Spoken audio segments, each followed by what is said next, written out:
بسم الله الرحمن الرحيم وكان عاقبتهما أنهما في النار خالدين فيها وذلك جزاء الظالمين يا أيها الذين آمنوا اتقوا الله ولتنظر نفس ما قدمت لغد واتقوا الله إن الله خبير بما تعملون ولا تكونوا كالذين نسوا الله فأنساهم أنفسهم أولئك هم الفاسقون لا يستوي أصحاب النار وأصحاب الجنة أصحاب الجنة هم الفائزون لو أنزلنا هذا القرآن على جبل لرأيته خاشعا متصدعا من خشية الله وتلك الأمثال نضربها للناس لعلهم يتفكرون والله الذي لا إله إلا هو عالم الغيب والشهادة هو الرحمن الرحيم هو الله الذي لا إله إلا هو الملك القدوس السلام المؤمن المهيمن العزيز الجبار المتكبر سبحان الله عما يشركون والله الخالق البارئ المصور له الأسماء الحسنى يسبح له ما في السماوات والأرض وهو العزيز الحكيم আপনাদের মাঝে এখন বক্তব্য রাখবেন জনাব মতিউর রহমান মাদানী সাহেব। আসসালামু আলাইকুম রহমতুল্লাহ বারাকাতুহু ইন্নাল হামদুলিল্লাহ নাহমাদুহু ওয়া নাস্তাঈনুহু ওয়া নাস্তাগফিরুহু ওয়া নাউযু বিল্লাহি মিন শুরুরি আনফুসিনা ওয়া মিন সাইয়্যাতি আমালিনা মান ইয়াহদিহিল্লাহু ফালা মুদিল্লা লাহু ওয়া মান ইউদ্লিল ফালা হাদিয়া লাহু ওয়া আশহাদু আল লা ইলাহা ইল্লাল্লাহু ওয়াহদাহু লা শারীকা লাহু ওয়া আশহাদু আন্না মুহাম্মাদান আবদুহু ওয়া রাসূলুহু সাল্লাল্লাহু তাআলা আলাইহি ওয়া আলা আলিহি ওয়া সাহবিহি ওয়া সাল্লাম তাসলিমান কাসীরা আম্মা বাদ فقد قال الإمام البخاري رحمه الله تعالى باب هجرة الحبشة وقالت عائشة رضي الله عنها قال النبي صلى الله عليه وسلم أريد دار هجرتكم ذات نخل بين لابتين فهاجر من هاجر قبل المدينة ورجع عامة من كان هاجر بأرض الحبشة إلى المدينة فيه عن أبي موسى وأسماء رضي الله تعالى عنهما عن النبي صلى الله عليه وسلم। সম্মানিত ভাতৃমণ্ডলী, আল্লাহ রাব্বুল আলামিনের প্রশংসা এবং প্রিয় নবী সাল্লাল্লাহু আলাইহি সাল্লামের উপর সালাত ও সালামের পর আজ মঙ্গলবার 21শে রজব 1446 হিজরি মোতাবেক 21শে জানুয়ারি 2025 আমাদের ধারাবাহিক আলোচনা সহিহুল বুখারীর আনসারীদের ফজিলত বা মর্যাদা সম্পর্কে পর্ব নম্বর 12। এই পর্বের ইমাম বুখারী রাহিমাহুল্লাহর কিতাবের অধ্যায় নম্বর হচ্ছে 37। বিষয়বস্তু আবেসিনিয়ার হিজরত বাবু হিজরাতিল হাবাসা। ইমাম বুখারী রাহিমাহুল্লাহ বলছেন এই অধ্যায় হচ্ছে হাবাসা, যার নাম বাংলায় আবেসিনিয়া, আফ্রিকার একটি দেশ, পূর্ব আফ্রিকা, যেটি সৌদি আরবের পরে লোহিত সাগর, জেদ্দা আপনারা দেখেছেন, বা জিজান, যেসব লোহিত সাগরের এলাকা।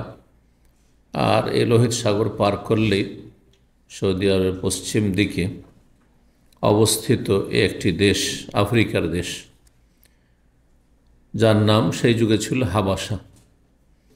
এই হাবাসা দুই ভাগে ভাগ হয়েছে এখন। বৃহৎ যে হাবাসা ছিল, একটির নাম এখন যেটিকে বলা হচ্ছে ইথিওপিয়া ইংরেজিতে, আর বাংলাতে ইথিওপিয়ায় বলছে, আর আরেকটি হচ্ছে এরিট্রিয়া। দুটোই তখনকার অখণ্ড হাবাসা ছিল, যার বাংলা নাম হচ্ছে আবিসিনিয়া।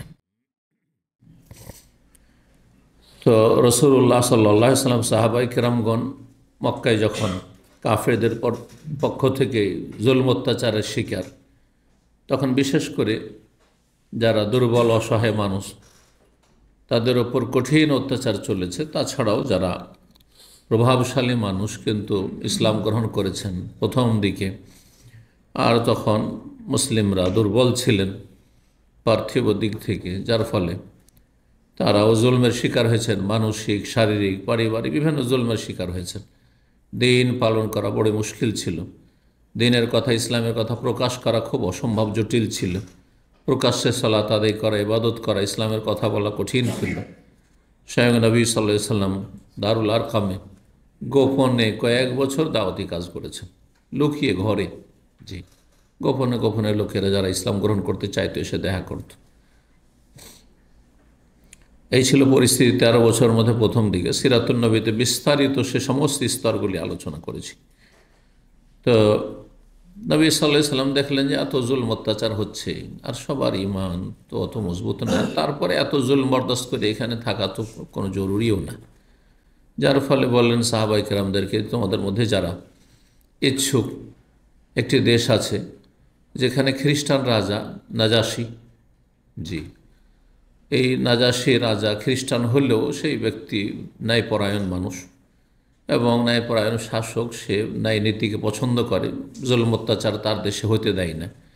তোমরা তার ধর্মের যদিও তোমরা অনুসারী না, তারপরে তোমরা সেখানে জুলমের শিকার হবে না। কিন্তু কাফের মুশরিক মক্কার যারা, তারা কট্টর। আর এখন পর্যন্ত এটা মানবজাতির ইতিহাসে যারা মুশরিক, তার খ্রিস্টানদের চাইতে কট্টর, তারা ধর্মান্ধ। জি, এবং তারা বেশি জুলম অত্যাচার করে থাকে। দেখেন ফিলিপাইনে কিন্তু ইসলাম গ্রহণ করে বাপ, ছেলে, মেয়ে, বিভিন্ন ধর্মের অনুসারী। মেয়ে হয়তো একাই ইসলাম গ্রহণ করেছে, বহু পরিবার আছে ফিলিপাইনে। একটা ছেলে একা ইসলাম গ্রহণ করেছে, বাপ ইসলাম গ্রহণ করেছে, ছেলে মেয়ের ইসলাম গ্রহণ করেনি, একসাথে বসবাস করছে, একই উঠানে, একই জায়গায়, একই পরিবার বসবাস করছে। এটা বাস্তব সত্য। কিন্তু ভারত, বাংলাদেশ, পাকিস্তানে মুশরিক পৌত্তলিক যারা, তারা এত কট্টর, এত চরমপন্থী যে বাস করা, জীবনে টানাটানি শুরু হয়ে যাবে, বেঁচে থাকা মুশকিল আছে।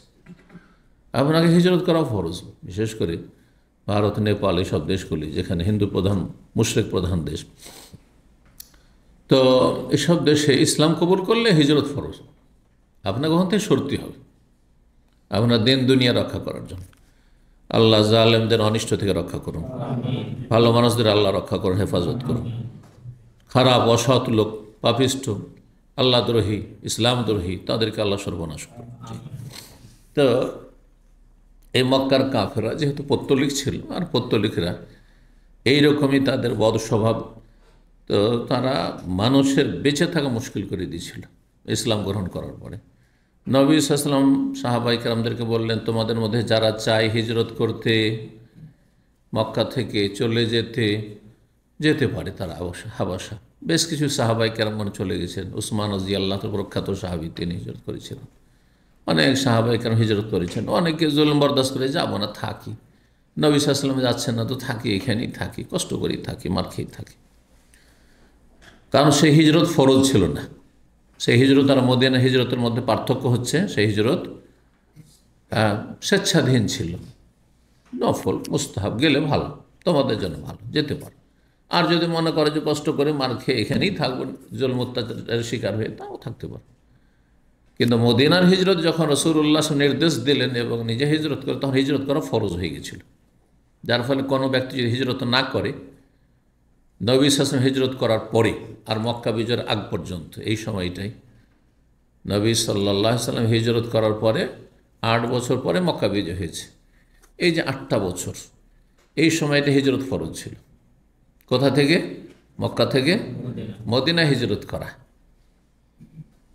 যদি এই ফরজ কেউ ত্যাগ করে, অর্থাৎ মনে করে যে না থেকে যাব, মাতৃভূমির মায়ায়, আত্মীয় স্বজনদের মায়ায়, দুনিয়ার স্বার্থে, ব্যবসা বাণিজ্য, অথবা আছে ধন সম্পদ আছে, থাকবো, তাহলে সে ফরজ ত্যাগকারী, গুনাহগার। এই অবস্থায় মরে গেলে কাবিরা গুনাহে মরত, ফরজ ছিল। মক্কা বিজয় যেদিন হয়ে গেল, নবী সাল্লাল্লাহু আলাইহি ওয়াসাল্লাম বললেন, লা হিজরাতা বাদাল ফাতহ, মক্কা বিজয়ের পর আর কোনো হিজরত ফরজ নেই, ওয়ালাকিন জিহাদুন নিয়া, তবে এখন জিহাদের রাস্তা খোলা আছে। হ্যাঁ, রাসূলুল্লাহ সাল্লাল্লাহু আলাইহি ওয়াসাল্লামের সাথে অথবা খলিফাতুল মুসলিমের সাথে একা একা নয়, বিচ্ছিন্নভাবে নয়, বরং শাসকের সাথে শর্ত সাপেক্ষ। নিয়তুন এবং ইসলামের সৎ নিয়ত কিয়ামত পর্যন্ত বহাল থাকবে। আপনি সৎ নিয়ত নিয়ে যে কোনো ভালো কাজ করুন, আপনি সৎ নিয়ত নিয়ে আপনি দেখছেন যে আপনি বেদাতি এলাকায় বাস করছেন, সেখানে আপনার ঈমান ইসলাম বা তৌহিদ সুন্নাহ নিরাপদ নয়, সেখানে শিরক বিদআত করতে বাধ্য করবে। আপনি হয়তো মোটামুটি শক্ত হয়ে থেকে যাবেন, কিন্তু আপনার ছেলেমেয়েরা ফিরে যাবে। আমি এই কথাটি বারবার শক্ত করে বলছি আপনাদেরকে, কারণ আপনার কখনো আপনি প্রতিকূল পরিবেশে ছেলে মেয়েদেরকে অসহায় ছেড়ে যাবেন না, তারা টিকবে না, আবার তারা পথভ্রষ্ট হয়ে যাবে, কারণ চাপের মুখে তারা টিকে থাকতে পারবে না, জুলম অত্যাচার তা সহ্য করতে পারবে না। তখন দেখবে যে থাক, দরকার কি, যেমন অবস্থা তেমন ব্যবস্থা। হ্যাঁ, যেদিক থেকে বৃষ্টি সেদিকে ছাতা ধরে সুবিধাবাদী হয়ে যাবে। আপনি এত কষ্ট করে তৌহিদ সুন্নাত পেলেন আর গ্রহণ করলেন, আপনার ছেলেমেয়েরা আবার সে বেদাতি মিলাদি কেয়ামি হয়ে গেল, মাজারি হয়ে গেল, পীর পূজারি হল, ফায়দা কী হলো আপনার?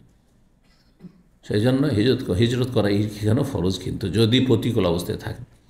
কিন্তু যদি প্রতিকূল অবস্থায় না হয়, মোটামুটি তারা মানে সহ অবস্থানে প্রস্তুত, পাশাপাশি বসবাস করলে ওইভাবে জুলমের শিকার হবেন না, বা তৌহিদ সুন্নাহ নিয়ে টানাটানি নেই, চাপের মুখে আসবেন না, তাহলে থাকতে পারেন, কিন্তু তারপর হিজরত করা ভালো।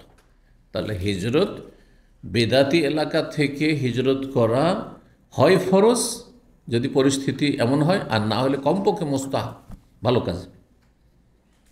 কারণ খারাপ পরিবেশে কেন থাকবেন? যেমন আপনি খারাপ রুমে প্রবাসে আছেন, নিজের ভাড়া দিয়ে থাকছেন, কেন বেনামাজিদের রুমে থাকবেন আপনি? কেন বেদাতির রুমে থাকবেন আপনি? কেন ইসলামের শত্রু যারা বা বিভিন্ন পাপে জড়িয়ে আছে, ধূমপান করে, নোংরা ছবি দেখে, তাদের সাথে কেন থাকবেন আপনি? মোটেই জায়েজ নয় তাদের সাথে থাকা। হ্যাঁ, কোম্পানি বাধ্য করছে, আপনার রুমে দিয়ে দিয়েছে, উপায় নেই, আর আপনার এত বেশি বেতন নেই যে আপনি আলাদা থাকবেন, অথবা অনুমতি নেই, সেটা ভিন্ন বিষয়। এই মশলাগুলি জানতে হবে আপনাদেরকে, কারণ এগুলো আপনার ভুক্তভোগী। আপনারা পয়সা দিয়ে থাকছেন, আর পাক্কা বেদাতের সাথে থাকছেন, আপনি জঙ্গির সাথে থাকছেন, আপনি ওই বিভিন্ন বেদাতে জড়িয়ে আছে, ইখওয়ানিদের বেদাতে, না হয় আপনার কওমিদের বিভিন্ন বেদাতে, অথবা মাজারিদের বেদাতে, আটরসির বেদাতে, দেওয়ান, সবার সাথে থাকছেন। আপনি নাস্তিকদের সাথে থাকছেন, নামাজ পড়া বরদাস্ত করতে পারে না। হ্যাঁ, আপনি এখান থেকে যাবেন, লাইট জ্বালাতে দেবেন, আপনাকে অন্ধকারে খেতে হবে, অনেক ভাইরা আছে। মোটেই চাইছে না এইসব রুমে থাকবেন না তাদের সাথে। জি, কারণ এরা আগুনের মত, আগুনের পাশে বাস করবেন, যে কোনো সময় আগুন লেগে যেতে পারে। জি, আল্লাহ তাদের অনিষ্ট থেকে আপনাদের রক্ষা করবেন।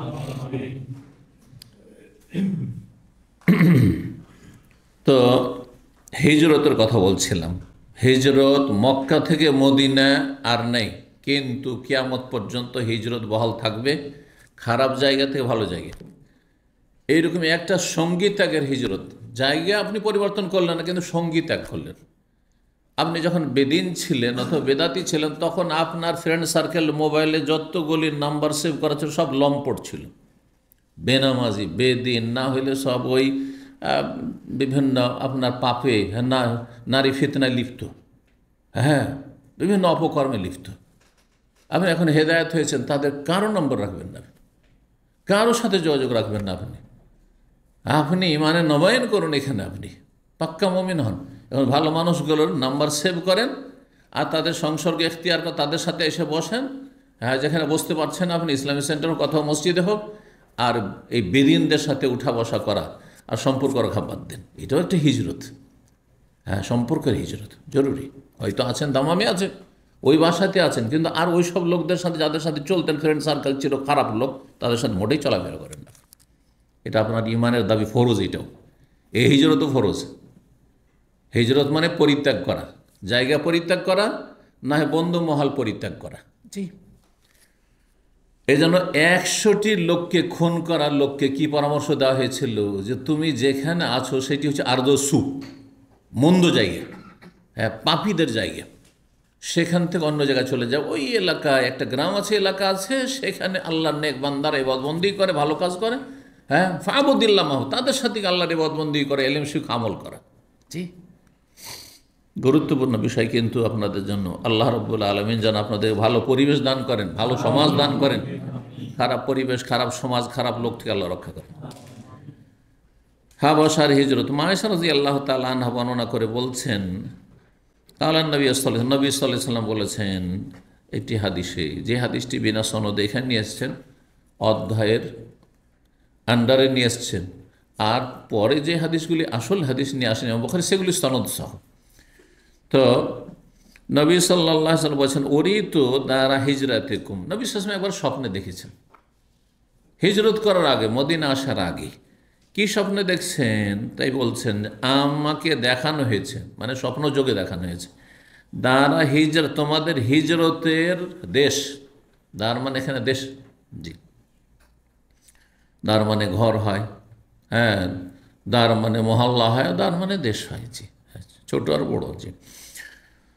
তোমাদের হিজরতের দেশ, হিজরতের এলাকা দেখানো হয়েছে। সেই এলাকা আমি যখন দেখলাম স্বপ্নে, জাতা নাখলিন, খেজুর বাগান বিশিষ্ট, খেজুর বাগান আর বাগান, বাইনা লাবাতাইন, আর তার দুই পাশে ক্ষুদ্র কালো পাথর বিশিষ্ট এলাকা রয়েছে। লাবাতুন বলা হয় এমন এলাকা, যেই এলাকা আই কুচি কুচি ছোট ছোট পাথর থাকে, আর সে পাথরগুলির রং কালো থাকে, এইরকম এলাকাকে বলা হয়। এইরকম স্বপ্ন দেখলেন যে দুই দিকটা দেখছি, যেখানে আমি হিজরত করে এসেছি আর আমার সাথী সঙ্গীরা হিজরত করছেন, চলে যাচ্ছেন, সেই জায়গার দুই পাশে হচ্ছে কঙ্কর বিশিষ্ট এলাকা, আর সেই পাথরগুলি একবারে কালো কালো আর ক্ষুদ্র ক্ষুদ্র পাথর, মানে এমনি মাটি ধুলা নেই, ধুলাওয়ালা এলাকা নয়, বালি এলাকা, মরুভূমি, এই দাম্মাম আর এই এরিয়ার মতো নয়, হ্যাঁ, রিয়াদের মতো নয়, জি। কারণ এগুলোতে ওই কুচি পাথর কোথাও নেই তেমন। তাহলে এটা কিসের উপর ফিট হচ্ছে? মদিনার উপর। মদিনার পূর্ব আর পশ্চিম, হাররা গারবিয়া হাররা শারকিয়া, পূর্ব আর পশ্চিম দিকে, পূর্ব আর পশ্চিম, পশ্চিম দিকে হচ্ছে বাবুস সালাম, হ্যাঁ, বুঝতে পারছেন না, আর পূর্ব দিকে হচ্ছে আপনার এই বাকি এই দিকটা। এখন পর্যন্ত এগুলোকে হাররা শারকিয়া হাররা গারবিয়া বলা হয়। পূর্ব দিকটাকে হাররা শারকিয়া বলা হয়, পশ্চিম দিকে হাররা গারবিয়া বলা হয়, জি। তো আমাকে স্বপ্নে দেখানো হয়েছে, ফাহাজার মান হাজার তেবাল মদিনা, কিছু লোকেরা যারা চাইলো তারা মদিনায় হিজরত করলো। নবী সাল্লাল্লাহু আলাইহি ওয়াসাল্লাম অনুমতি দিয়ে দিয়েছিলেন যে তোমরা আর কত এখানে থাকবে, মদিনার পরিবেশটা ভালো। বেশ কিছু লোক ইসলাম গ্রহণ করে গেছে, হজ মৌসুমে এসে আমার সাথে দেখা সাক্ষাৎ করে দুইবার তারা বায়াত করে গেছে। বায়াতে উল্লাহ প্রথমবার হচ্ছে, বায়াতে আকাবা যেটি বলা হয় সানিয়া দ্বিতীয়বারও হয়েছে। আর সেখানে শতাধিক লোক ইসলাম গ্রহণ করেছে, আর তারা ইসলামের দাওয়াতের কাজ আর শিক্ষার কাজ সেখানে প্রচার প্রসার করে যাচ্ছে। তো সাহাবীরা অনেকে যারা চাইলেন হিজরত করলেন। ওয়া রাজা আম্মাতু মান কানা হাজারা বিআরদিল হাবাশাতাল মাদিনা, তার আগেই বেশ কিছু লোকেরা হাবাশা আবিসিনিয়া হিজরত করে চলে গেছিল। তারা যখন শুনতে পেল যে সাহাবায়ে কেরামগণ মদিনায় দলে দলে হিজরত করেছেন এবং এমনকি নবী সাল্লাল্লাহু আলাইহি ওয়াসাল্লাম হিজরত করে ফেলেছেন, তখন তারা ধীরে ধীরে হাবাসা থেকে ফিরতে লাগলেন। হাবাসায় কেন থাকবো তাহলে, অমুসলিম দেশ, খ্রিস্টান দেশ, যদিও ভালো শাসক, কিন্তু তারপরও খ্রিস্টান দেশ, কোনো মুসলিম নাই সেখানে, দাওয়াতি কাজ নাই সেখানে, শিক্ষার ব্যবস্থা নেই, কেন বা থাকবো সেখানে। ঠিক আজকালকার ইউরোপের মধ্যে যদি মনে করেন যে ভালো দেশ, তাহলে সেটা হচ্ছে ব্রিটেন, ইংল্যান্ড, ইউকে। যদিও সেখানে মসজিদ আছে, অনেক মসজিদ আছে, দাওয়াতি কাজ হচ্ছে বিভিন্ন আলহামদুলিল্লাহ আর সংগঠন বা দিনী ভাই রয়েছে, হক বাতিল সব রকমের দাওয়াতি কাজ হচ্ছে আলহামদুলিল্লাহ। সেখানে হেজাব পরে চলতে অসুবিধা নেই, সেখানে জুব্বা পরে, আমি গিয়ে জুব্বা পরে সেখানে নেমেছি, জুব্বা পরে এয়ারপোর্ট নেই, কেউ কিছু বলেনি। এই জুব্বা পরে হয়তো ভারতের নেপালে যাওয়া অসুবিধা, জুব্বা পরে ঢাকাতে গেলেও আলহামদুলিল্লাহ পরিবেশ হয়ে গেছে, অনেকটা পরিবেশ হয়েছে, কিন্তু এমন একটা সময় তারপরও তাকা আর কে রে। কিন্তু আমরা ইউরোপে পোশাকের দিকেও তাকাতে যাই না, ওইসব দেখেই না। বোরখা নিকাব পরে মহিলারা ঘুরে বেড়াচ্ছে আলহামদুলিল্লাহ, যার যে ইচ্ছা, কেউ খোলা ঘুরছে, হ্যাঁ, অবাধ স্বাধীনতা, কিন্তু স্বাধীনতা আছে, বাধা বিপত্তি নেই, জি। কিন্তু অন্য ইউরোপের দেশ আছে যেখানে চেহারা ঢাকার ওপর বাধা আছে, পেনাল্টি আছে, ফাইন আছে। হ্যাঁ, আমাদের এক দিনী ফ্যামিলির সাথে দেখা হইল, আর তার স্বামী মাশাআল্লাহ অনেক খেদমত করলেন, বলছেন যে ওনার ওয়াইফ কয়েকবার করে ফাইন দিয়েছে অন্য দেশে ছিল, ফ্রান্স অথবা আপনার যেটাকে অস্ট্রিয়া বলা হয়, সব দেশে ফাইন লাগাইতে এসছে। বলছে ফাইন লাগা, আমি নেকাব খুলব না। ফাইন খেয়েছে কিন্তু নেকাব খুলেনি, জীবন। কিন্তু তারপরে কেন বা থাকবেন আপনি, কেন বা থাকবেন? যেখানে স্বাধীনতা আছে সেখানেও আপনি থাকবেন না। যদি তার চাইতে ভালো জায়গায় পান, ভালো জায়গা পেতে কালো জায়গায় থাকবেন না। সোজা ভাষায় কথা বলছি, বুঝছেন না? জি, আল্লাহ ভালো করুন। তো এই ছিল হাদিস 3872 নম্বর হাদিস। হাদিস বর্ণনা করেছেন ওবায়দুল্লাহ ইবনে আদি ইবনুল খিয়ার। হ্যাঁ, তিনি জানিয়েছেন উরওয়া ইবনে জুবাইরকে রাদিয়াল্লাহু তাআলা আনহুমা, বলছেন আন্নাল মিসওয়ার বিন মাখরামা আব্দুর রহমান ইবনে আসওয়াদ ইবনে আবদে ইয়াগুস, এই দুইজন মিসওয়ার বিন মাখরামা এবং আব্দুর রহমান ইবনে আসওয়াদ ইবনে আবদে ইয়াগুস, কালা লাহু, এই দুইজনে ওবায়দুল্লাহ বিন আদি ইবনুল খিয়ারকে বলল। ওই ওবায়দুল্লাহ বিন আদি ইবনুল খিয়ার যিনি হচ্ছেন ভাগনা উসমান রাদিয়াল্লাহু তাআলা, হাদিসটি এর আগে একবার এসেছে। তো দুইজনে গিয়ে বলল, বা দুজনের সাথে দেখা তখন ওবায়দুল্লাহ বিন আদি বিন খিয়ারকে বলল, মা ইয়ামনাউ কান তুকাল্লিমা খালাকা উসমান ফি আখিহিল ওয়ালিদ বিন উকবা, কোন জিনিসটি তোমাকে বাধা দিচ্ছে বা কোন বিষয়টি তোমাকে বাধা দিচ্ছে যে তুমি কথা বলবে তোমার মামার সাথে? খালুন মানে মামা, মামার সাথে উসমান মামা উসমানের সাথে তার ভাই, জি মানে কাছের ভাই, তার গোত্রের ভাইয়ের সাথে ওয়ালিদ বিন উকবা যে তার চাচাতো ভাই, তার অপকর্ম সম্পর্কে তাকে ইরাকের কুফাতে গভর্নর নিযুক্ত করা হয়েছে। আর তার সম্পর্কে চর্চা হচ্ছিল, সমালোচনা হচ্ছিল যে সে মদ খেয়েছে, খবর আসছে মদ খাওয়ার, আর লোকজনের মাঝে খুব আলোচনা সমালোচনা হচ্ছে, কিন্তু তাকে শাস্তি দেওয়া হয়নি। মদিনায় সেইভাবে বিশ্বস্ত সূত্রে খবরগুলো পৌঁছেনি, শাস্তি দিতে কিছুটা বিলম্ব হয়েছে। কিন্তু মিসওয়ার মাখরাম আব্দুর রহমান তারা জানছেন ঘটনাটি, বললেন যে তোমার মামা, তোমার ঘরের লোক, তুমি মামাকে গিয়ে বলো যে তিনি খলিফাতুল মুসলিমিন, তার পক্ষ থেকে নিযুক্ত গভর্নরকে শাস্তি দিই, তার অপসারণ হোক তাকে। হ্যাঁ, তো এই প্রস্তাব পেশ করলেন দুইজন। ওয়াকান আকসার আন্না সফিমা ফাআলা বিহি, আর লোকের খুব বেশি সমালোচনা শুরু করেছে তার অপকর্ম সম্পর্কে, এই ওয়ালিদ বিন উকবা গভর্নরের অপকর্ম, এই মদ খাওয়া সম্পর্কে। ওবায়দুল্লাহ বলছেন ফানসাবতুল উসমান, ওবায়দুল্লাহ ইবনে আদি খিয়ারকে যখন এই দুই সাহাবী বললেন যে তোমার মামাকে বলো কিছু, গিয়ে অন্তত উপদেশ দাও, জানা খবরটি। শাসকের কাছে সবাই যেতে চায় না, যত ন্যায়পরায়ণ শাসক, একটা প্রভাব আছে, প্রভাবশালী মানুষ, সবাই যেতে চায় না। কে ঝামেলা নেই, যা রাস্তাঘাটে দেখছেন না কত কি অপরাধ হচ্ছে, ইচ্ছা করলে আপনি ওর ক্ষেত্রে কিছুটা করতে পারেন, নিজের কাজে যায়, কি কোন ঝামেলায় যাব। কেউ সাক্ষীও থাকতে চায় না, নাই ঝামেলা আমাকে এখানে সময় দিতাম, ঠিক না?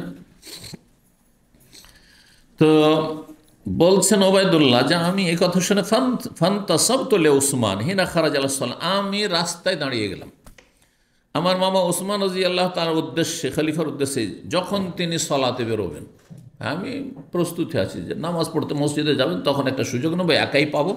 তাহলে বোঝা যাচ্ছে যে শাসকের সংশোধনের জন্য, শাসককে কোনো খবর দেওয়ার জন্য কোনো অভিযোগ থাকলে, হ্যাঁ, যে বিচার হইতে হবে, আপনি বিচার করেন, নির্জনে বলতে হবে, এই না যে স্টেজে বলতে হবে, এই না যে জুমার মেম্বারে একবারে ওয়াজ মাহফিলে সরকার বিরোধী কথা বলতে হবে।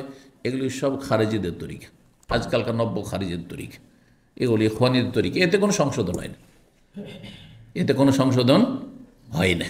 জি, শাসকদের সংশোধনের জন্য তাকে সরাসরি বলতে হবে। আজকালকার লোকেরা যারা স্টেজে বলে, হ্যাঁ আপনার বিভিন্ন যে সোশ্যাল মিডিয়াতে সরকার বিরোধী কথাবার্তা লিখছে আর বলছে, হ্যাঁ তারা বলছে যে শাসকের কাছে পৌঁছিতে পারি না, পৌঁছিতে পারেন না, আপনার ফরজ নেই, দায়িত্ব নেই। আপনি কারো কাছে যদি পৌঁছিতে না পারেন তো আপনাকে আল্লাহ জিজ্ঞাসাই করবে না যে তুমি কেন এই সংশোধন করাওনি। কাকে জিজ্ঞাসা করবেন? যেসব বড় বড় স্কলারগুলো দেশের আছে, আর ওরা যাচ্ছে, কেউ ধর্মীয় উপদেষ্টা হয়েছে, কেউ ধর্মমন্ত্রী হয়েছে, কেউ বাইতুল মোকাররমের ইমাম হয়েছে, কেউ আর কিছু বড় পদস্থ ব্যক্তি হয়েছে, যারা বিভিন্ন সময় মিটিং করছে আর ইফতার পার্টি করছে, খেতে যাচ্ছে তাদের সাথে, তাদেরকে আল্লাহ জিজ্ঞাসা করবেন, আপনাকে আমাকে জিজ্ঞেস করবেন কোথায় কী হচ্ছে না হচ্ছে। আমি যতদূর পৌঁছে তো আমার হাতের নাগাল পর্যন্ত আল্লাহ জিজ্ঞেস করবেন যে তোমাকে এলেম দিয়েছিলাম, তুমি মানুষকে এলেম দিয়েছিলে কিনা।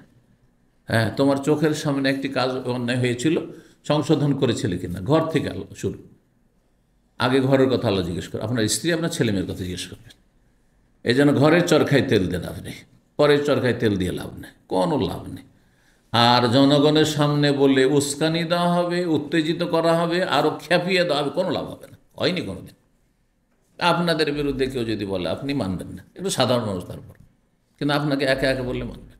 এখানে যারা আছেন, কারো টাকার নিচে কাপড় আছে বা মরিয়া আছে, ওই আপনাদের সামনে বলি কোনো সংশোধন করবে না, আরও এমন খেপে যাবে যে আসবেই না, দাঁড়িয়ে কাছে ও দেখা করবে না, দেখছি যে আসছে, একদিন আমাকে এইরকম অপমান করেছে, ও আর রাস্তা দিয়ে টান দিবে, বুঝছেন না।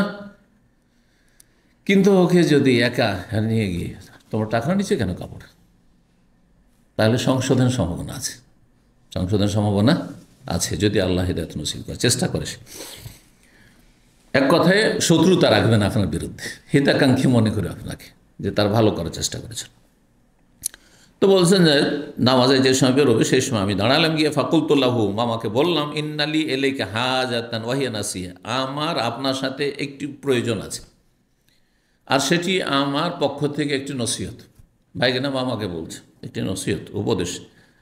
ফাকাল আইয়ুহাল মারউ, তার আগে তাহলে উসমান রাদিয়াল্লাহু তাআলা আনহু এমন কিছু কথা শুনেছেন যেগুলি তাকে পছন্দ লাগেনি, তার বিরুদ্ধে আলোচনা সমালোচনা, আর কিছু লোক গ্রুপিং শুরু করে দিয়েছিল। কিন্তু ওসমান আমলে গ্রুপিং কিছু লোক শুরু করেছিল, আর এতে গতকালকে বলেছি যে সাবাই শক্তি, যে ইয়ামানের ইবনে সাবা ইহুদি, সে মানুষকে প্ররোচিত করতো আর বিভ্রান্ত করতো, আর বিভিন্ন রকমের কী করতো, আপনার ওই গুজব ছড়াইতো, আর গুজবে মানুষ প্রভাবিত হয়ে যেত। আর বিশেষ করে মেশরি আবেগীদেরকে পেয়েছিল, মূর্খগুলোকে, আর তারাকে নিয়ে এসে আক্রমণ করিয়েছিল। তো যার ফলে তিনি ওই সময়কালে তিনি বলছেন, হে ছেলে বা হে মানুষ, আউযু বিল্লাহি মিনকা, তোমার অনিষ্ট থেকে আল্লাহর কাছে আশ্রয় চাইছি। মানে তুমি সৎ নিয়তে এসে থাকো তাহলে তো ভালো, কিন্তু যদি অসৎ নিয়তে এসে থাকো তাহলে তোমার অনিষ্ট থেকে আল্লাহর কাছে আমি আশ্রয় চাইছি।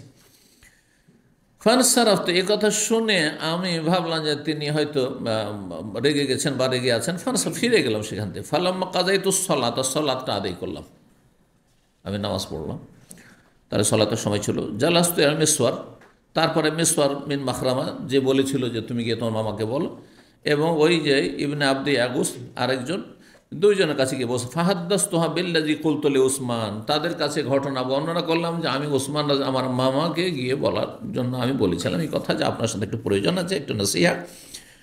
তো সব এই ঘটনা ঘটলো। ওয়াকাল আলী, ওয়াকালা বলছেন যে দুইজনে তখন বললেন, আমি যখন এরকম বললাম, আর এই উসমান তখন, মানে আমার মামা, এই উত্তর দিলেন উসমানকে যা বলেন। ফাকালা, তখন এই উভয় দুইজন সাহাবী মিসওয়ার এবং ইবনে আবদি আগুস বললেন, কাদ কাযাইতাল্লাযী আকানা আলাইকা, তোমার যে দায়িত্ব ছিল তুমি দায়িত্ব পালন করে দিয়েছো, তুমি তোমার যে কাঁধে দায়িত্ব ছিল সেটি তুমি আদায় করেছো, মানে তুমি বলতে গেছো, উপদেশ দিতে গেছো, যথেষ্ট। কাউকে আপনি বললেন, শুনলেন না, আপনার গ্রামের চেয়ারম্যান এমপি বললেন যে এই যে অন্যায়গুলো হচ্ছে এলাকাতে, অঞ্চলে, হ্যাঁ, অথবা পুলিশ প্রধান, তাকে বললেন আপনি, কমিশনার, যাকে বলতে পারেন আপনি বললেন, যাদের মাধ্যমে সংশোধন হইতে পারে, শুনলো না, আপনার দায়িত্ব শেষ হয়ে গেছে। এই নয় যে তার সাথে আপনাকে বাদ প্রতিবাদ করতে হবে আর ঝামেলা বাদ দিয়ে দিতে হবে, আর না না না না, আর নিজের ক্ষতি হোক, নিজের ছেলেমেয়ের ক্ষতি হোক, না, আপনি যাতে উপকার হয়, উপকার না হয়, একটা অন্যায়কে দূর করতে গিয়ে ওর চাইতে বড় যেন অন্যায় না হয়ে যায় এবং ওর চাইতে বড় ক্ষতি না হয়, এই বিষয়গুলি জরুরি কিন্তু। জি, তো তুমি তোমার দায়িত্ব পালন করে দে। ফাবাইনা মানা জালেসুন মাহুমা, তারপরে আমি বসেই ছিলাম ওই দুজনের সাথে। এই জানি রাসূল উসমান, হঠাৎ করে দেখলাম সালাতের পরে উসমান রাদিয়াল্লাহু তাআলা আনহু গিয়েছেন, যেহেতু রাস্তায় ছিল, রাস্তায় কেউ একটা কথা বললে অনেক সময় মানুষ বিরক্তি বোধ করে, তো রাস্তা কথা বলা জায়গা নেই, কথা বলা জায়গা হচ্ছে অফিস। কেউ কথা বলবেন আমার সাথে, অফিসে কথা বলবেন। আমি অনেক ভাইদেরকে দেখি নতুন আসে না, জীবনে আসবে না সেন্টারে, আর যেমনই রাস্তায় পেয়েছে সেখানে একটা মাসলা আছে, অথবা এটা মাসলার জায়গা রাস্তায়, তারপরে হাঁটছি অথবা আমি কিছু করছি রাস্তায়, ও এখানে মশলা আছে, মশলার জন্য অফিস আছে, আসছেন একটু দেখেন যেখানে কি হয় না, অসুবিধাবাদীও। আমাকেও বিরক্ত লাগে ওঠে। যে আমি বলছি এটা রাস্তা, মশলা মশালের জায়গা নেই। আপনি সেন্টার থেকে নামছেন আর মশলা মশলা রাস্তায় চলতে চলতে জিজ্ঞেস করছেন, সেটা আলাদা কথা। কিন্তু আপনি রাস্তাতে, আমি যাচ্ছি কোনো জায়গায় আর আপনি রাস্তায় পেয়ে গেছেন, একটা মশলা আছে, আদব না এগুলো আসলে। অফিস আছে, টাইম আছে, আপনি জানেন আর আসেন, দার্স আছে। তো ওসমান রাদিয়াল্লাহু তাআলা আনহুর দুধ চলে আসলো, ওসমান যখন পাঠিয়েছেন যে ডাকো ওই আমার ভাগিনাকে। ফকাল আলী এসে বলল, উসমান ফকাল আলী, তখন এই দুইজন বলছেন, দুজনের সাথে যেহেতু বসে আছেন আর ওইখানে উসমানের একটু প্রতিক্রিয়া দেখেছে, রাস্তাতে দেখা হয়েছে তখন যে তোমার অনিষ্টতে আশ্রয় কামনা করছি, ভাবছেন আবার ডেকে পাঠালে, যখন দুধ ডেকে পাঠিয়েছে তখন কি জানি কি যে হয় তোমার, যদি কোনো শাস্তি হয়ে যায়। তাই বলছেন কাদিব তালাকাল্লাহ, আল্লাহ তোমাকে কিন্তু পরীক্ষা ফেলেছে। জি, সরকারি লোক যদি ডাকে, তখন থানা থেকে যদি একটা কল আসেন আপনার একটু প্রয়োজন আছে, পালপিটেশন একটু শুরু হবেই স্বাভাবিক, ঠিক কিনা?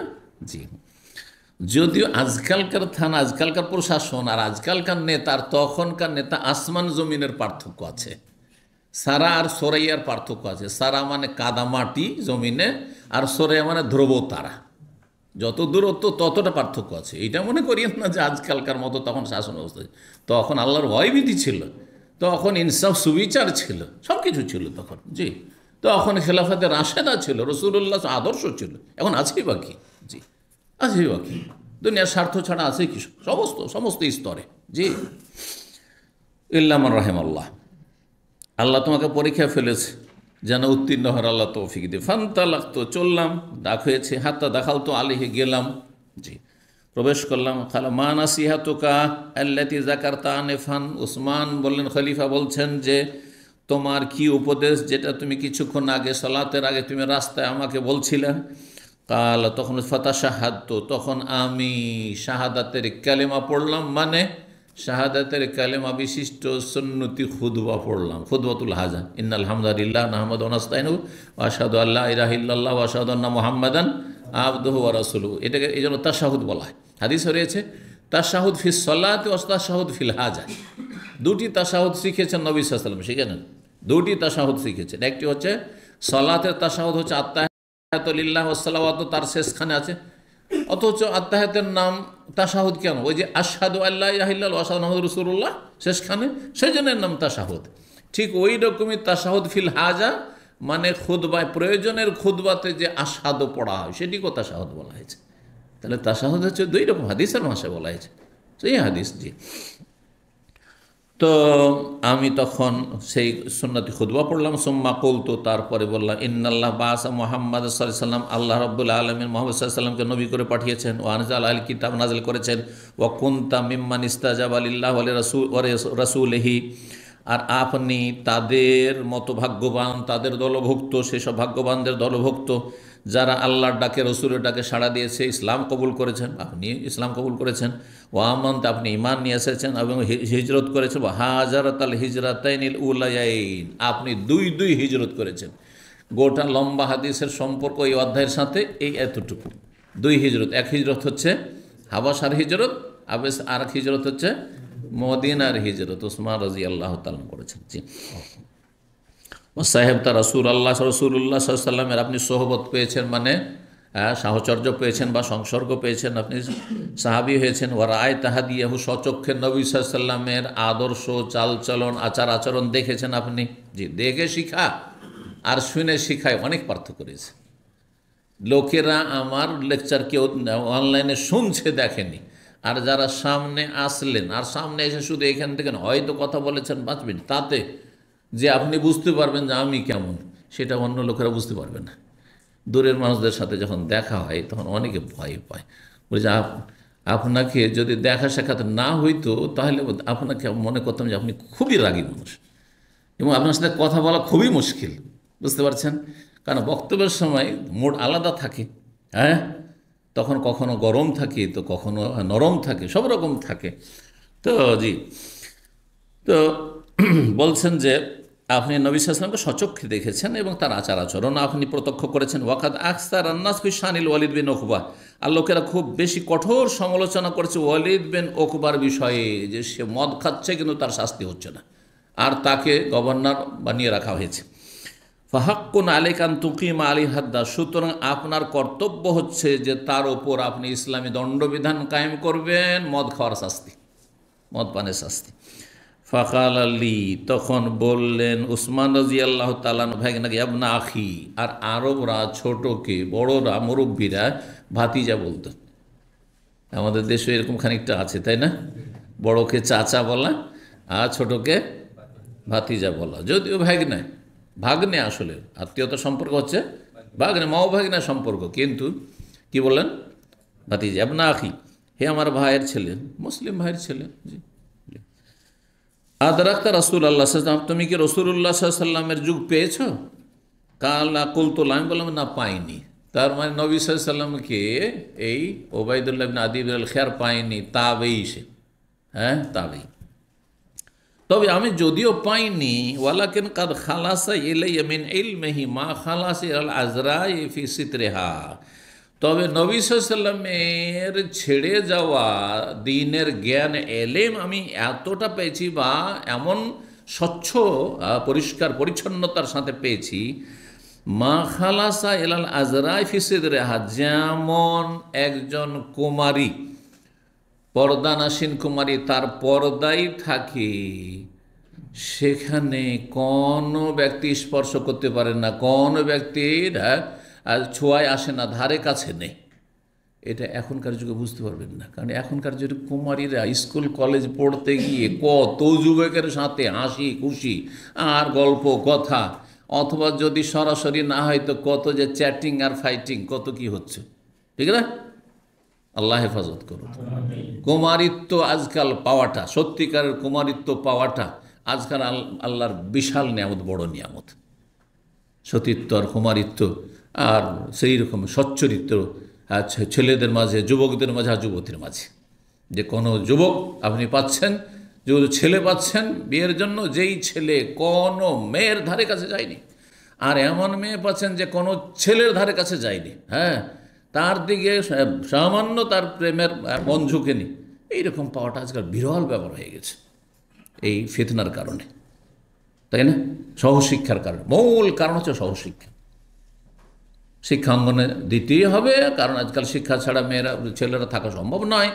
আর শিক্ষাঙ্গনে ফিতনা আর ফিতনা, ফিতনা যুবক যুবতীর ফিতনা, বাড়িতেও পর্দা নেই, হ্যাঁ, আর বাড়ির বাইরে গেলেও পর্দা নেই। বাড়ির বাইরেও যদি বোরখা পরে, বাড়ির ভিতরে যদি আত্মীয় স্বজন আসে, চাচাতো ভাই, মামাতো ভাই, খালাতো ভাই, ফুফাতো ভাই, আর যত গোষ্ঠী আছে তাদের জন্য সব ফিরে, ভিতরে ঢুকে গেলে আর ওইখানে পর্দা নেই।